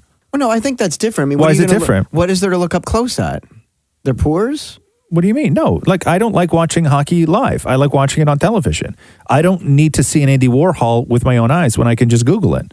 Oh, but I like standing next to it and for a moment pretending I own it. Well, that's like next level behavior. I'm not even going to have that conversation. That's for a future podcast episode on its own. Mocha, you feel what about traveling? How are you with traveling? Oh, dude, you love traveling. Yes, you do. Yes, you love, do. love. Now, are you fortunate enough to have a partner in Jenna that also likes traveling? Loves. She does. But and here's the thing: we are both the exact same type of traveler, right? Where whatever the destination is, we like to have a mix of relaxation, but also busy ourselves with doing stuff in and around the city that we're in. Right. Yeah, you're Do you lucky. build like an itinerary? We build an itinerary. We have like a loose itinerary. These are like the kind of things that we would like to do. If we don't get to it because something else happens or we find something else cooler to do, we'll go and do that. But Italy, mainly because of the food. Yeah, no, you're right. Italy does. I took my brother and I went to Rome one summer in August, and it was just gorgeous. It was magical. The food was incredible. Just walking around was wonderful. We went to what's that place called? What's that thing called in the Leaning Tower of Pizza? No, in Rome. What's that? Oh, the Vatican. We went. We went to the Vatican. I was so bored.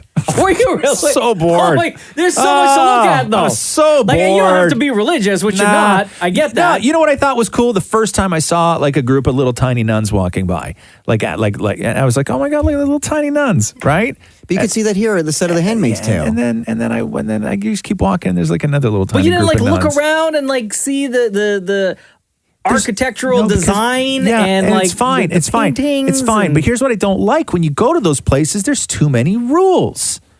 Right? But like, what do you want to do? Like, There's you want too many rules. You want to Don't- sign your name on the wall? No, it's not that I don't want to take a picture of the Sistine Chapel. It's not like I want to. But when you go in, they're like, if you get caught taking a picture of the Sistine Chapel, well, you'll be removed. And I'm like, God, enough with the rules, man. Yeah. Don't tell me what to do. I'm on vacation. Don't tell me what to do. I'm on vacation. Also, with Catherine, I don't mean to make it seem like Catherine and I are compatible together because we really are. But there's one type of vacation that I actually don't mind, which is just going and unplugging and lying on a beach and just chilling out. And my favorite. Right? I can't do that. The one thing Catherine hates doing. The one thing she hates doing. Really? Beach vacations. Hates Really? it. Hates it. Bored. She's so bored. She has to be busy She all has the to. time. She's got to be busy herself. Oh, so now no when we look way. at beach vacations, we have to look at all these other activities that go along. My dad wanted us to go to a resort for our honeymoon, and I wouldn't do it. Why? Because, and if Matthew actually answered for me, that Maury wouldn't like that. I just can't imagine sitting by a pool and not going to learn something, not going to do a museum, or not going and checking out things. But you don't go to Mexico to learn stuff. Yeah. You know, like you don't go to a resort town to learn stuff. You go to lay on the beach and get drunk. Which I would be bored out of my mind. Right, because you don't party though. No. Right? That's No. the thing. See, I party. Yeah. right. Yeah. Party. I'm asleep by 9 when we go on vacation. Seriously, asleep by 9. Oh, man, you're so fun. Claire asks this. Do you have any phobias? Electricity. Like a phobia? What do you mean by What do you mean electricity? Like getting electrocuted? Like I won't plug things in if there's a lamp plug that's dangling out of its hole. Like somebody will have to put it back into the hole for me. What do you call like an electrician for that? No, I'll be like, and Matthew, plug that back in, or just because there's one time my dad got electrocuted and his pants fell down, so now I can never. Excuse me. He was hanging a ceiling fan, and he heard the zzz, and then his pants fell down. How did his pants fall down? Like in a cartoon? Are you sure it's not? You're not remembering like an episode of a cartoon that you watched back in the day? He was standing on the dining room table, and I guess he put the wires to wherever the wires go, and he heard it. Now, where were you? You were standing where? Facing his front or facing his back? Facing his back. Okay. So it's because of your dad's ass that you're afraid of electricity? I'm afraid of electricity. Okay. You think plugging in you associate with plugging in a lamp as seeing your father's father's pants fall down. It's interesting. Come on, I can't be alone here. It's so funny that something like that can be a trigger. You know what I mean? I've never met anybody who charging your phone brings back, is a trigger for that time your father's pants fell down. Oh, and the woods. The woods. Like if I go camping, I'm afraid of. How many times are you near the woods that you're so scared of them? Like if we're at live in a condo in the city. If we go to the Toronto Island or something and the sun goes down. Toronto Island? I'm scared of the nighttime woods. A population of 5? Like what woods on the Toronto Island? Yeah. The woods. Like when a few trees are together, that's woods. That's like a suburb, man. That's interesting. It's so funny that you are afraid of electricity because the obvious solution to that would be just go and live off the grid somewhere in the middle of nowhere. But you're too scared. But you're too scared. I don't know if I have any phobias, to be honest with you. Like an actual phobia. Like I don't have any actual phobias. No, me neither. I'm not like scared of something that it affects my life. No, because I always look at phobias as a sign of weakness. Oh, what about the phobia of under the water? The phobia of under the water. Like when you go swimming in the ocean or something like that, the fear of what's below you. Right. Because it's so dark down there. But I do know I've met a lot of people in my life that will not go in any sort of natural body of water. Whether it be a lake or an ocean they'll go in a pool. Yeah. Yeah, they'll go in a pool. But they won't go in any sort of natural body of water because things live there.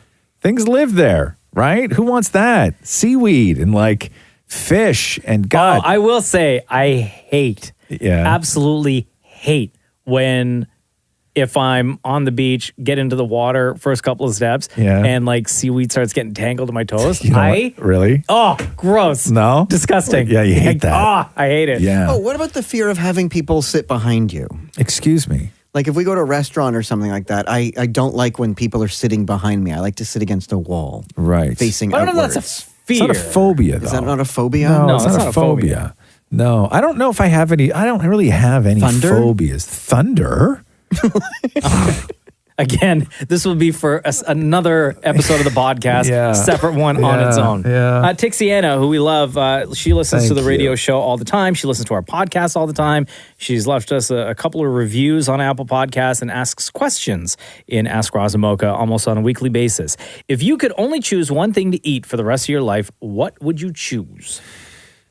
That's a tough call. It's like ranking your top foods, right? Yeah. Like ranking your top 3. And does it have to be one thing, or can it be the meal? Like if I say, steak frite, is that one thing or is that two things? See, I was going to say, I took it as it being like a full meal. Like a full because meal. my answer is always going to But be she the didn't say same. meal. She said one thing to eat. Spaghetti with meat sauce and veal parm on the side. That's like too my many things. That's too many things. So I got to cut It's too many things. Okay, what if it's just spaghetti with meat sauce? That's fine. That's one thing. I would say that's one thing. Yeah. Could that be one thing? Yeah. Then it's going to be that spaghetti with meat sauce. Interesting. Maybe truffle mac and cheese.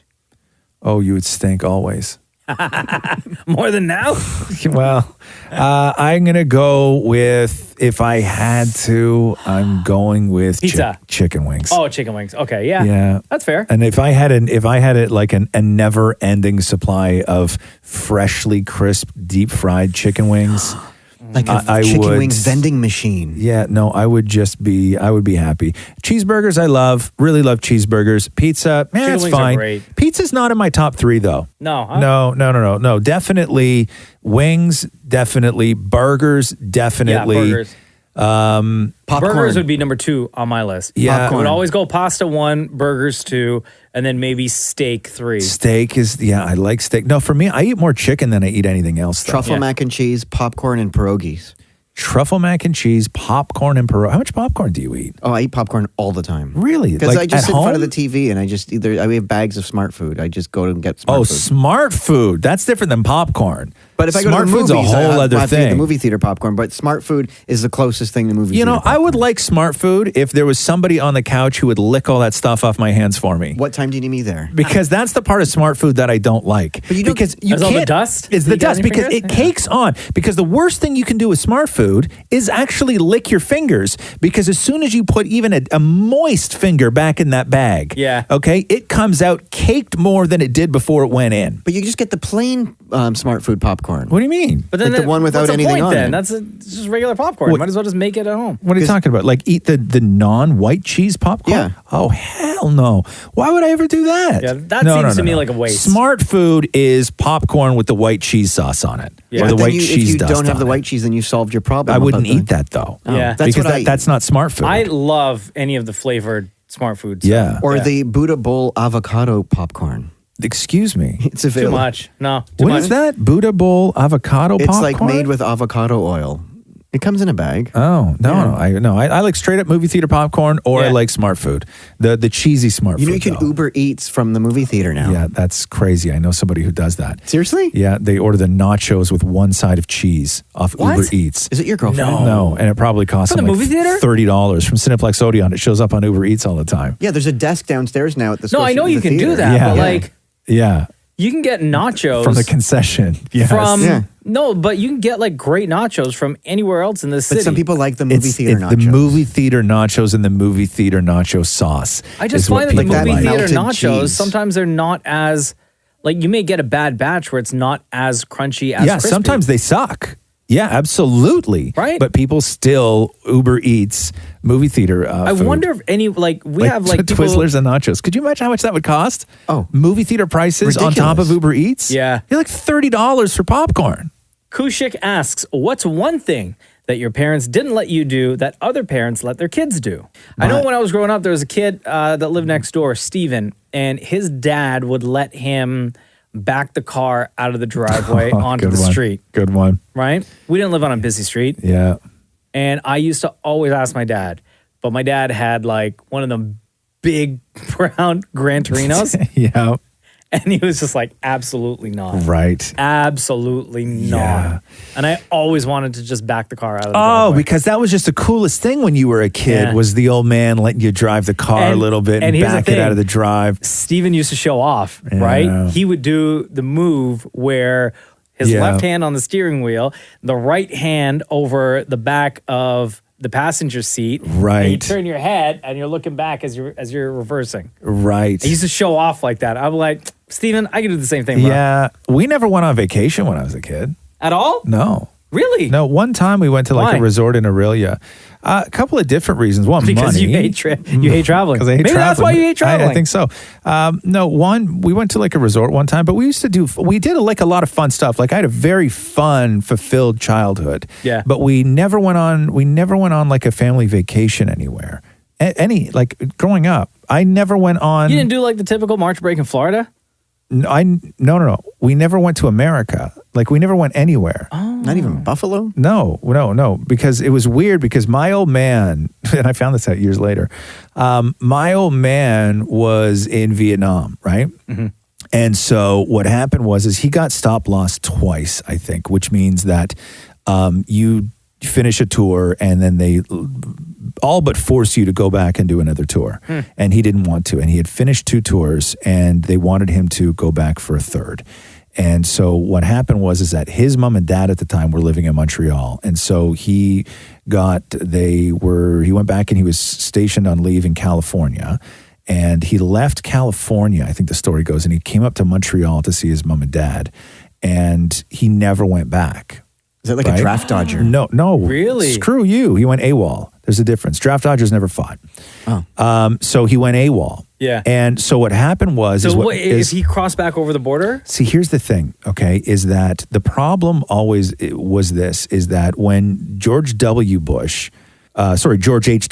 when Bush Sr. was in office, if you remember, at that time, draft dodgers, Canada was full of draft dodgers, right? People who came to Canada to escape going to Vietnam. Mm-hmm. And George Herbert Walker Bush provided amnesty for the draft dodgers, meaning that you could now, as an American who came to Canada to escape the Vietnam War, you could now freely go back to America without facing any persecution. But the problem was that my dad wasn't a draft dodger, so he actually went to Vietnam, did 2 tours, but then went AWOL. And when you go AWOL, it's not regular civilian law that you deal with, it's military law. So even after all the draft dodgers were given amnesty, if my dad went to try and cross the border, he could have been arrested and thrown in a military prison. Right. Right. Because at that point, you're not dealing with the government, Yes, you're dealing with the correct. military. So people who never fought were free to go back. The people who fought and then went AWOL could never go back. Wait, so your dad is American? My dad was American, yeah. Oh, okay. Yeah. I didn't know that. So I never went, like everybody else, like the March break trip to Florida, or like, going to Vermont to go skiing, or the day trip to Buffalo. We never did any of that when I was a kid. So did your mom know? Your mom knew? Yeah. Right? But I mean, you guys could have traveled without, he could have just stayed at home. Well, no, but then what are you going to do? I'm just saying there were options. What are you going to do? So what was the explanation? Like, would you and your brother ask, like, hey, can we go to? Yeah, I was like, why don't we go to Disneyland? And what They were was like, their answer? Your father will get arrested if we try and go across the border. Oh, okay. So they were honest with you. Oh, yeah. Okay. Yeah. Oh, no, fully honest. Dude, I love your dad so much. Yeah, they're fully honest. And I was like, okay, well, that sucks. I guess we're not going to Florida. But I had all these friends, like I'm sure everybody did, where they all went to Florida for like Disney, Disney, and this screw and that. you. Screw you. Yeah, I went to Disneyland for the first time 3 years ago when we took Roxy. Really? Yeah. Wow. Yeah, that was the first time. And guess what it was? A work trip. Honestly, you know what I thought you were going to say? I didn't think you were going to say that. I thought you were going to say it was boring. Oh, so boring. But it was a work trip. Do you have an answer for this? Well, just my dad would never let me drink like a beer. Like he would always drink the beer and then leave a little bit at the bottom and just he wouldn't give you first sip? No. He would give me the end and he would say, Daddy's finished with his beer, here you go. Right. That's a line he would use on you too? Daddy's finished with his beer, here you go. That's like finishing a chicken wing 80% and then giving you the bone to suck. Yeah, that's right. Like his mouth was already all over it. That wasn't beer. That was all backwash. No, to me, beer was always like I hated beer because I always just assumed it was always warm and gross. Right. Like, see, I wouldn't drink beer either if the thought of beer to me tasted like my father's mouth. Daddy's finished. Right. Daddy's finished. Here you go. That's so gross. All right. Robin has So this question for gross. us. I'm listening to the podcast right now where Ross says that he wants more tattoos, but is over, quote, sleeves. What do you guys think of women with tattoos? And do your wives/girlfriends have any? Yeah, Catherine's got a bunch of tattoos. To be honest with you, when you're with somebody who has tattoos, after a while, you don't even notice them. Yeah. I don't even notice Catherine's tattoos anymore. I really don't. Where does she have them? She's got them on her feet. She's got them on her hips. She's got them on her arms. Yeah. Oh, yeah, I have seen one on her feet. She's got them on her hand. Yeah, she's got a bunch of little tattoos. I like many little tattoos as opposed to one big giant Because piece. both of you have tattoos, does Roxy want one? She's never even mentioned it. She never even mentioned it. I love tattoos. Yeah, so do I. I love like neck tattoos on a guy are the hottest thing. Really? Oh. Do you think you can convince Matthew to get one? Well, I keep trying to get one where it's half an M on his thumb and half an M on my thumb. So when we hold hands, it becomes one M. Right. But he doesn't want to do it. No, But it's a if he dumb got a neck tattoo. tattoo, I would fall in love What with kind him. of neck tattoo? Like in the front or off to the side? All along the whole front and sides, even any design. I just see that on like wrestlers and stuff. Really, like some sort of like Central American gang member? Yeah, that's so true. Right? Like what's that thing called? Not MI6, like MS-38 or what the hell's that gang called? Oh, the one in Mexico? No, they're all over Southern California. The cartel? MS-18. What are they called? Shem? MS-13, where they hack each other apart with machetes. Yeah, MS-13. Oh, that's so I take all that back, by the way, if anybody's listening right now as part of a gang, okay? Love you. Big I don't mess around with gangs, man. Huge fan. Huge fan. Love the artwork on your neck. Yeah, love it. Gorgeous. Gorgeous. No, I love tattoos. I know my wife is. Does she have any? She has Jenna, none. She does not. But have any. we are talking about getting some. Yeah. Not matching, but like she wants a couple Something. now. Yeah. Just do yourself a favor. Don't just Google and go with the first image you see. Oh, hell no. Just walk in and point something on the wall. Right? You know what I mean? Who cares? Can I please get cares? that Porky Pig right Yes, that's all Mine you was I need. Google imaged it and I went with a microphone and I regret not doing a little bit more research. Your tattoo's dumb. Yeah, though. your tattoo and looks I like a don't- lamp. And I don't mean to to hurt your feelings, to deliberately hurt your feelings, but your tattoo, Maury, is dumb. Like there's a lot of variations of a microphone tattoo that you could have got. You picked the one version of a microphone that nobody even knows what that is, and it looks Let me like see a it again. lamp. It was when I got this tattoo, the first person I showed it to said, "Why do you have a lamp?" Yes, it looks just like a lamp. Mm-hmm. Like, why didn't you just get a regular microphone tattooed on you? I don't know. I Googled and this one on Google Image, this looked great, but this is what came out. But that doesn't even look like Wait, what kind of microphone Did is you that? just take the image to the I tattoo printed it. shop? Yeah. And then just meet with any tattoo artist and say, I want I was in this? Kitchener and I went to the one tattoo place in Kitchener. I said, "Can you do this?" And the guy's like, "Okay." So you did it right then and there. Yeah. It wasn't like you looked at the artist's portfolio No. and see previous No. work and No, he was packing up for the day and he sort of had to take his coat off and was like, Super "All right, weird. sit And to down." me, it's pointing the wrong way. Well, no, it's pointing towards my mouth. No, but tattoos shouldn't point like that. Tattoos should always work away. Like if you got wings tattooed on you, the wings should always be Right, going but this is in going case I want to away. speak into my microphone. You're gonna talk into your shoulder? your shoulder tattoo microphone. That's such a and it doesn't even say anything. It's not even you put like like Maury radio or anything Like on air. like on air. Yeah, like it's just a dumb microphone, right? Yeah. Are you proud of that? Like when No, you, I hate it. You hate it. Yeah. You should cover it up. And With what? With a bigger microphone. No, you know what you should do? You know what you should do? You should tell Matthew you're covering it up, and you should get a giant, shitty-looking speaker tattooed over top of your awful-looking microphone tattoo. Full sleeve. Let's Why don't you see get it here. removed? It hurts a lot, though. I know people that have got pain tattoos. is- It's yeah. a lot of pain. Yeah. And it's not a little tattoo. Is that the only tattoo you have? Yeah, it is. So the first tattoo you got that's a big tattoo, man. That's like your whole shoulder. Well, I wanted to make sure people could see it. Oh, of course. So you put it just above where a short sleeve shirt would go. So So all those cutoffs you wear yeah, like throughout the year. right? You know what's funny is I don't know why you would do something that would make you in a tank top more shocking.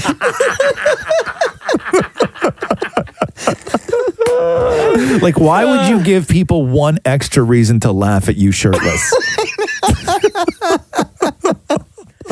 All right.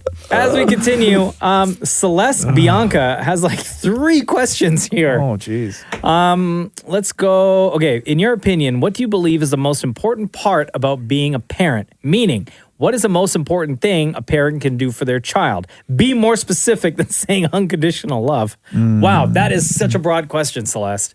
That is such a broad question. Yeah, Agnes, I will say this. One, the most important thing you can be as a parent is to just be present. Kids want all sorts of stuff. Like they want gear and they want toys and everything else. But the one thing that kids just want more than anything else is they just want to kick it with you. They just want to hang out with you. They just want your time, and that's it. And then I would say listen. And when I mean listen, I don't mean to just what they say, but just like listen to them in their little lives. And what winds up happening is because you're with them all the time, you miss their milestones. But I don't mean like the milestones of like learning to walk and you can wipe your own butt now, but you miss their sort of small things of independence. Sure. And what you want to do is just recognize those little moments of, independent milestones where they become a little bit more independent, a little bit more self-assured, and encourage those more as opposed to just letting it all just be a part of growing up. Yeah. You know what Does I that mean? mean like standing at their door and listening when they're having like a play party with their imaginary friends? What? Like you're saying, listening to their, listening to what they are saying? How did you get that from what I just said? Dad's mouth beer again, right? Were you drinking your dad's leftovers before the show today, man? Oh, God. Mocha? No, to go along with what you were saying, just the other day, like 2 days ago, we were at home. Cruz came home from school. He's 2.5 now. And on his own, he took off his jacket, sat on the floor, took off his shoes, just dropped everything on the floor, and then went on his way into the house. Yeah. And Jenna and I were standing there like, oh my God, we were celebrating like, oh my God, he took his shoes off for the very first time, like that we saw. He didn't need our help taking off his jacket. Yeah. And then the other day, I think it was after his bath before bed, like he put his own pajama pants on. Yeah. Where we usually put his PJ pants, and he wanted to do it. And we just sat there and we watched him do it. And we like high-fived and celebrated because we'd never seen that before. Yeah. And it made us so proud. And it does. And it's stuff like that. And those are really actually fantastic examples, because what winds up happening is, again, you get so blown away by those things, right? Like, oh my God, he took his shoes off and he took his coat off for the first time. But for me, it's at that moment of where I recognize the independence, where I'm like, oh my God, you took your shoes off for the first time. You took your coat off for the first time. Now, let me show you where they go. Oh yeah, we're still working on that. Right? But you know what I mean? Trust me, we are still working on that. Because if they're capable of doing that, they're capable of doing the next. Yes. Right? That's the next project. So that's the next project. And it's, oh my God, it's so amazing that you put your jammy bottoms on, but those clothes on the floor right there actually go in the hamper. Does Cruz pee-pee and poo-poo on his own? No, not yet, but he's learning. Also, don't say it like that. Why would you? Most humans call it toilet trained, right? Yeah, it's fine. I mean? Whatever. I know what we're dealing with in this room, Ross. But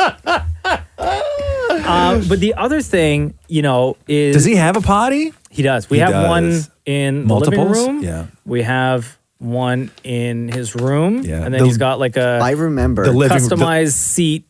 Not customized, but like one that you buy from the baby store that fits their little bottoms that in like 2 bathrooms. I remember when Cruz was really, really young and Roz was telling you that you're going to need to have a potty in the living room, and Mocha said, not a chance. And now you have one in the living room. It's a shameful time in a parent's life when you put the potty in the living room. Because sometimes he'll say that he needs to do, as Maury said, a poo-poo. Yeah. See? Right? And we'll be in the kitchen. Yeah. I'll be like, you wait right there. I'm going to go get the potty. Yeah. And then run to the living room, grab it, set it up in the kitchen, pull his pants down, get him to sit there, and like he'll wait, and be like, nothing's coming. I'm like, all right, we'll try again. Do you have to empty it like right away, or do you? No, he hasn't done it yet. He hasn't done it yet. Dude, I but can't we're trying. I still have such vivid memories of Catherine and I sitting in the living room watching like a really inappropriate television show, because Roxy was too young to even understand what's going on. Like I remember sitting on the couch watching like, the world's True Blood. Oh, okay, True Blood, yeah. Or Dexter, or whatever the show was, as the world's most horrific prisons. As the smell of just kid farts and crap just sort of filled the room as she was sitting there with her legs up, like squishing her face, squeezing one out in the living room. And then you're on the couch, and a foot and a half away from you is like a plastic bowl just full of feces. And then you have to hit pause on your show, take the feces bowl out of the living room, bring it into the bathroom, turn it on like a 45 to slide the turd out of it, into the toilet, and then wash it out, dry it, and then bring it back into the living room and hit play on the show. And the funny thing was that was just normal. Yeah. Right? Yeah. Normal. Could you imagine being like in any part of your life, right? If I told you, like, before you had a kid, or Maury, in your life right now, could you imagine doing something in your regular evening routine, okay, where you then had to hit pause because you had to clean a turd out of a bowl? No. We tell you that you were crazy. Right? That's nuts. That'll never happen. Yeah, no. So I think, Celeste, there are multiple answers. And I don't know exactly what you were looking for or where you are in your life that you're seeking an answer for this. But I would just say it's such a broad question, right? What do you believe is the most important part about being a parent? And I think Roz said it right, which is being there. Yeah, just be present. Right? Being there. And, teaching your kids about kindness and being compassionate. Yeah. But then to also recognize when people are trying to snake you. Yeah, and that's true, to too. not be a bitch. That's true, too. Yes, Right? that's right. No snitching. Yeah, exactly. No snitching. Yeah. Okay, 2 more questions. Yeah. Nandita asks, if you had an unlimited supply of one thing for the rest of your life, what would it be? Don't say anything yet, Roz, because I would say that you and I are going to have the exact same answer. This one's so easy. Damn it, Maury, go. Oh, an unlimited supply of popcorn. Oh. So I think, correct me if I'm wrong, Roz. Yeah. But I was just going to say money. Money. There is only one answer, Maury. It's money. Why would you say popcorn? Well, it came to my head because I'm hungry. Money. Yeah, Money is the only answer for that question. You of all people, Maury, would benefit from an unlimited supply of money. Popcorn. No, of money. So what, you would have an unlimited supply of popcorn and still be in the debt that you're Think of in? it like on the fridge where the ice comes from. If you push some sort of bowl and popcorn came out, any Maury. time of the day. Maury, money. An unlimited supply of money. But it would turn you into such a horrible person. Really? Right? I don't think so. Like, rich people, how they are. As it is right now, I have an unlimited supply of money, Maury. Yeah, you do. All right, here, we'll end on this one. Patrick asks, smooth or chunky peanut butter?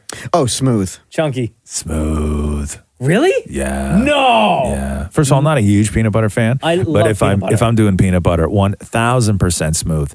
I wouldn't eat crunchy when I was younger. It's interesting. I love pulp in orange juice, but I hate lumps in my butter. Right. You like pulp in orange juice? Oh, I love pulp. I just love how that texture is in your mouth. Yeah, you know what? Yeah. If I had to choose orange juice, Yeah. pulp. Really? Always. Yeah. Interesting. Extra pulp. Yeah. I had no idea that anybody actually Pulp liked in pulp. my orange juice. Really? Love it. I thought pulpy orange juice was like the runoff. Like everybody really wanted no pulp, but like the orange juice that you got with pulp was like the lesser of the two. No, that's my favorite. That's the bougie juice. Really? Yeah. That one's my favorite. Hold on a second here. Pulp is bougie? Yeah. I always thought no pulp was bougie. No pulp is like, oh, you ain't special. No. No, because it takes more work to get no pulp. Yeah, That's it why does. I thought that it was bougie. Huh. Interesting. Really? So you're a pulp guy and a chunky peanut butter guy? Yeah, Wow. love. I had love. no Pulp and idea. smooth. I had no idea. So there you go. Every week you'll see on Instagram at Kiss925 a photo that has right across the front of it, Ask Roz and Mocha. That's where you ask your questions, and we'll get one of you to join us on a future episode of the podcast to ask us live on the phone. Your favorite peanut butter. Choice A is a perfectly soft, super fresh, untoasted, brand new piece of white bread, or a perfectly toasted piece of white bread. Neither. Perfectly toasted piece of bread, because as soon as you put that peanut butter on it just starts to melt in. Oh my God. Okay. The best. Starts to melt. Peanut butter on a rice cracker. That's disgusting, Maury. Come on. Can you not relate just a little bit? Like go out of your way to just be a little bit relatable? I'm just trying to bring my life to the table. But nobody wants that though. Or peanut butter on a piece of celery. Okay. First of all, Bye. celery's disgusting. Yeah, I agree. I hate Celery's it. gross. Blech. I don't know why anybody eats celery. That's gross. It's right. It's like, no, never mind. No, celery and celery, no. Mushrooms, no. Backwash beer from your dad. It's a brand new. Thanks for listening to the Roz and Mocha Show podcast. Powered by Air Transat. Catch the guys live Weekday mornings from 6 to 10 on Kiss 92.5. KISS925.com. Or download the Kiss 92.5 app.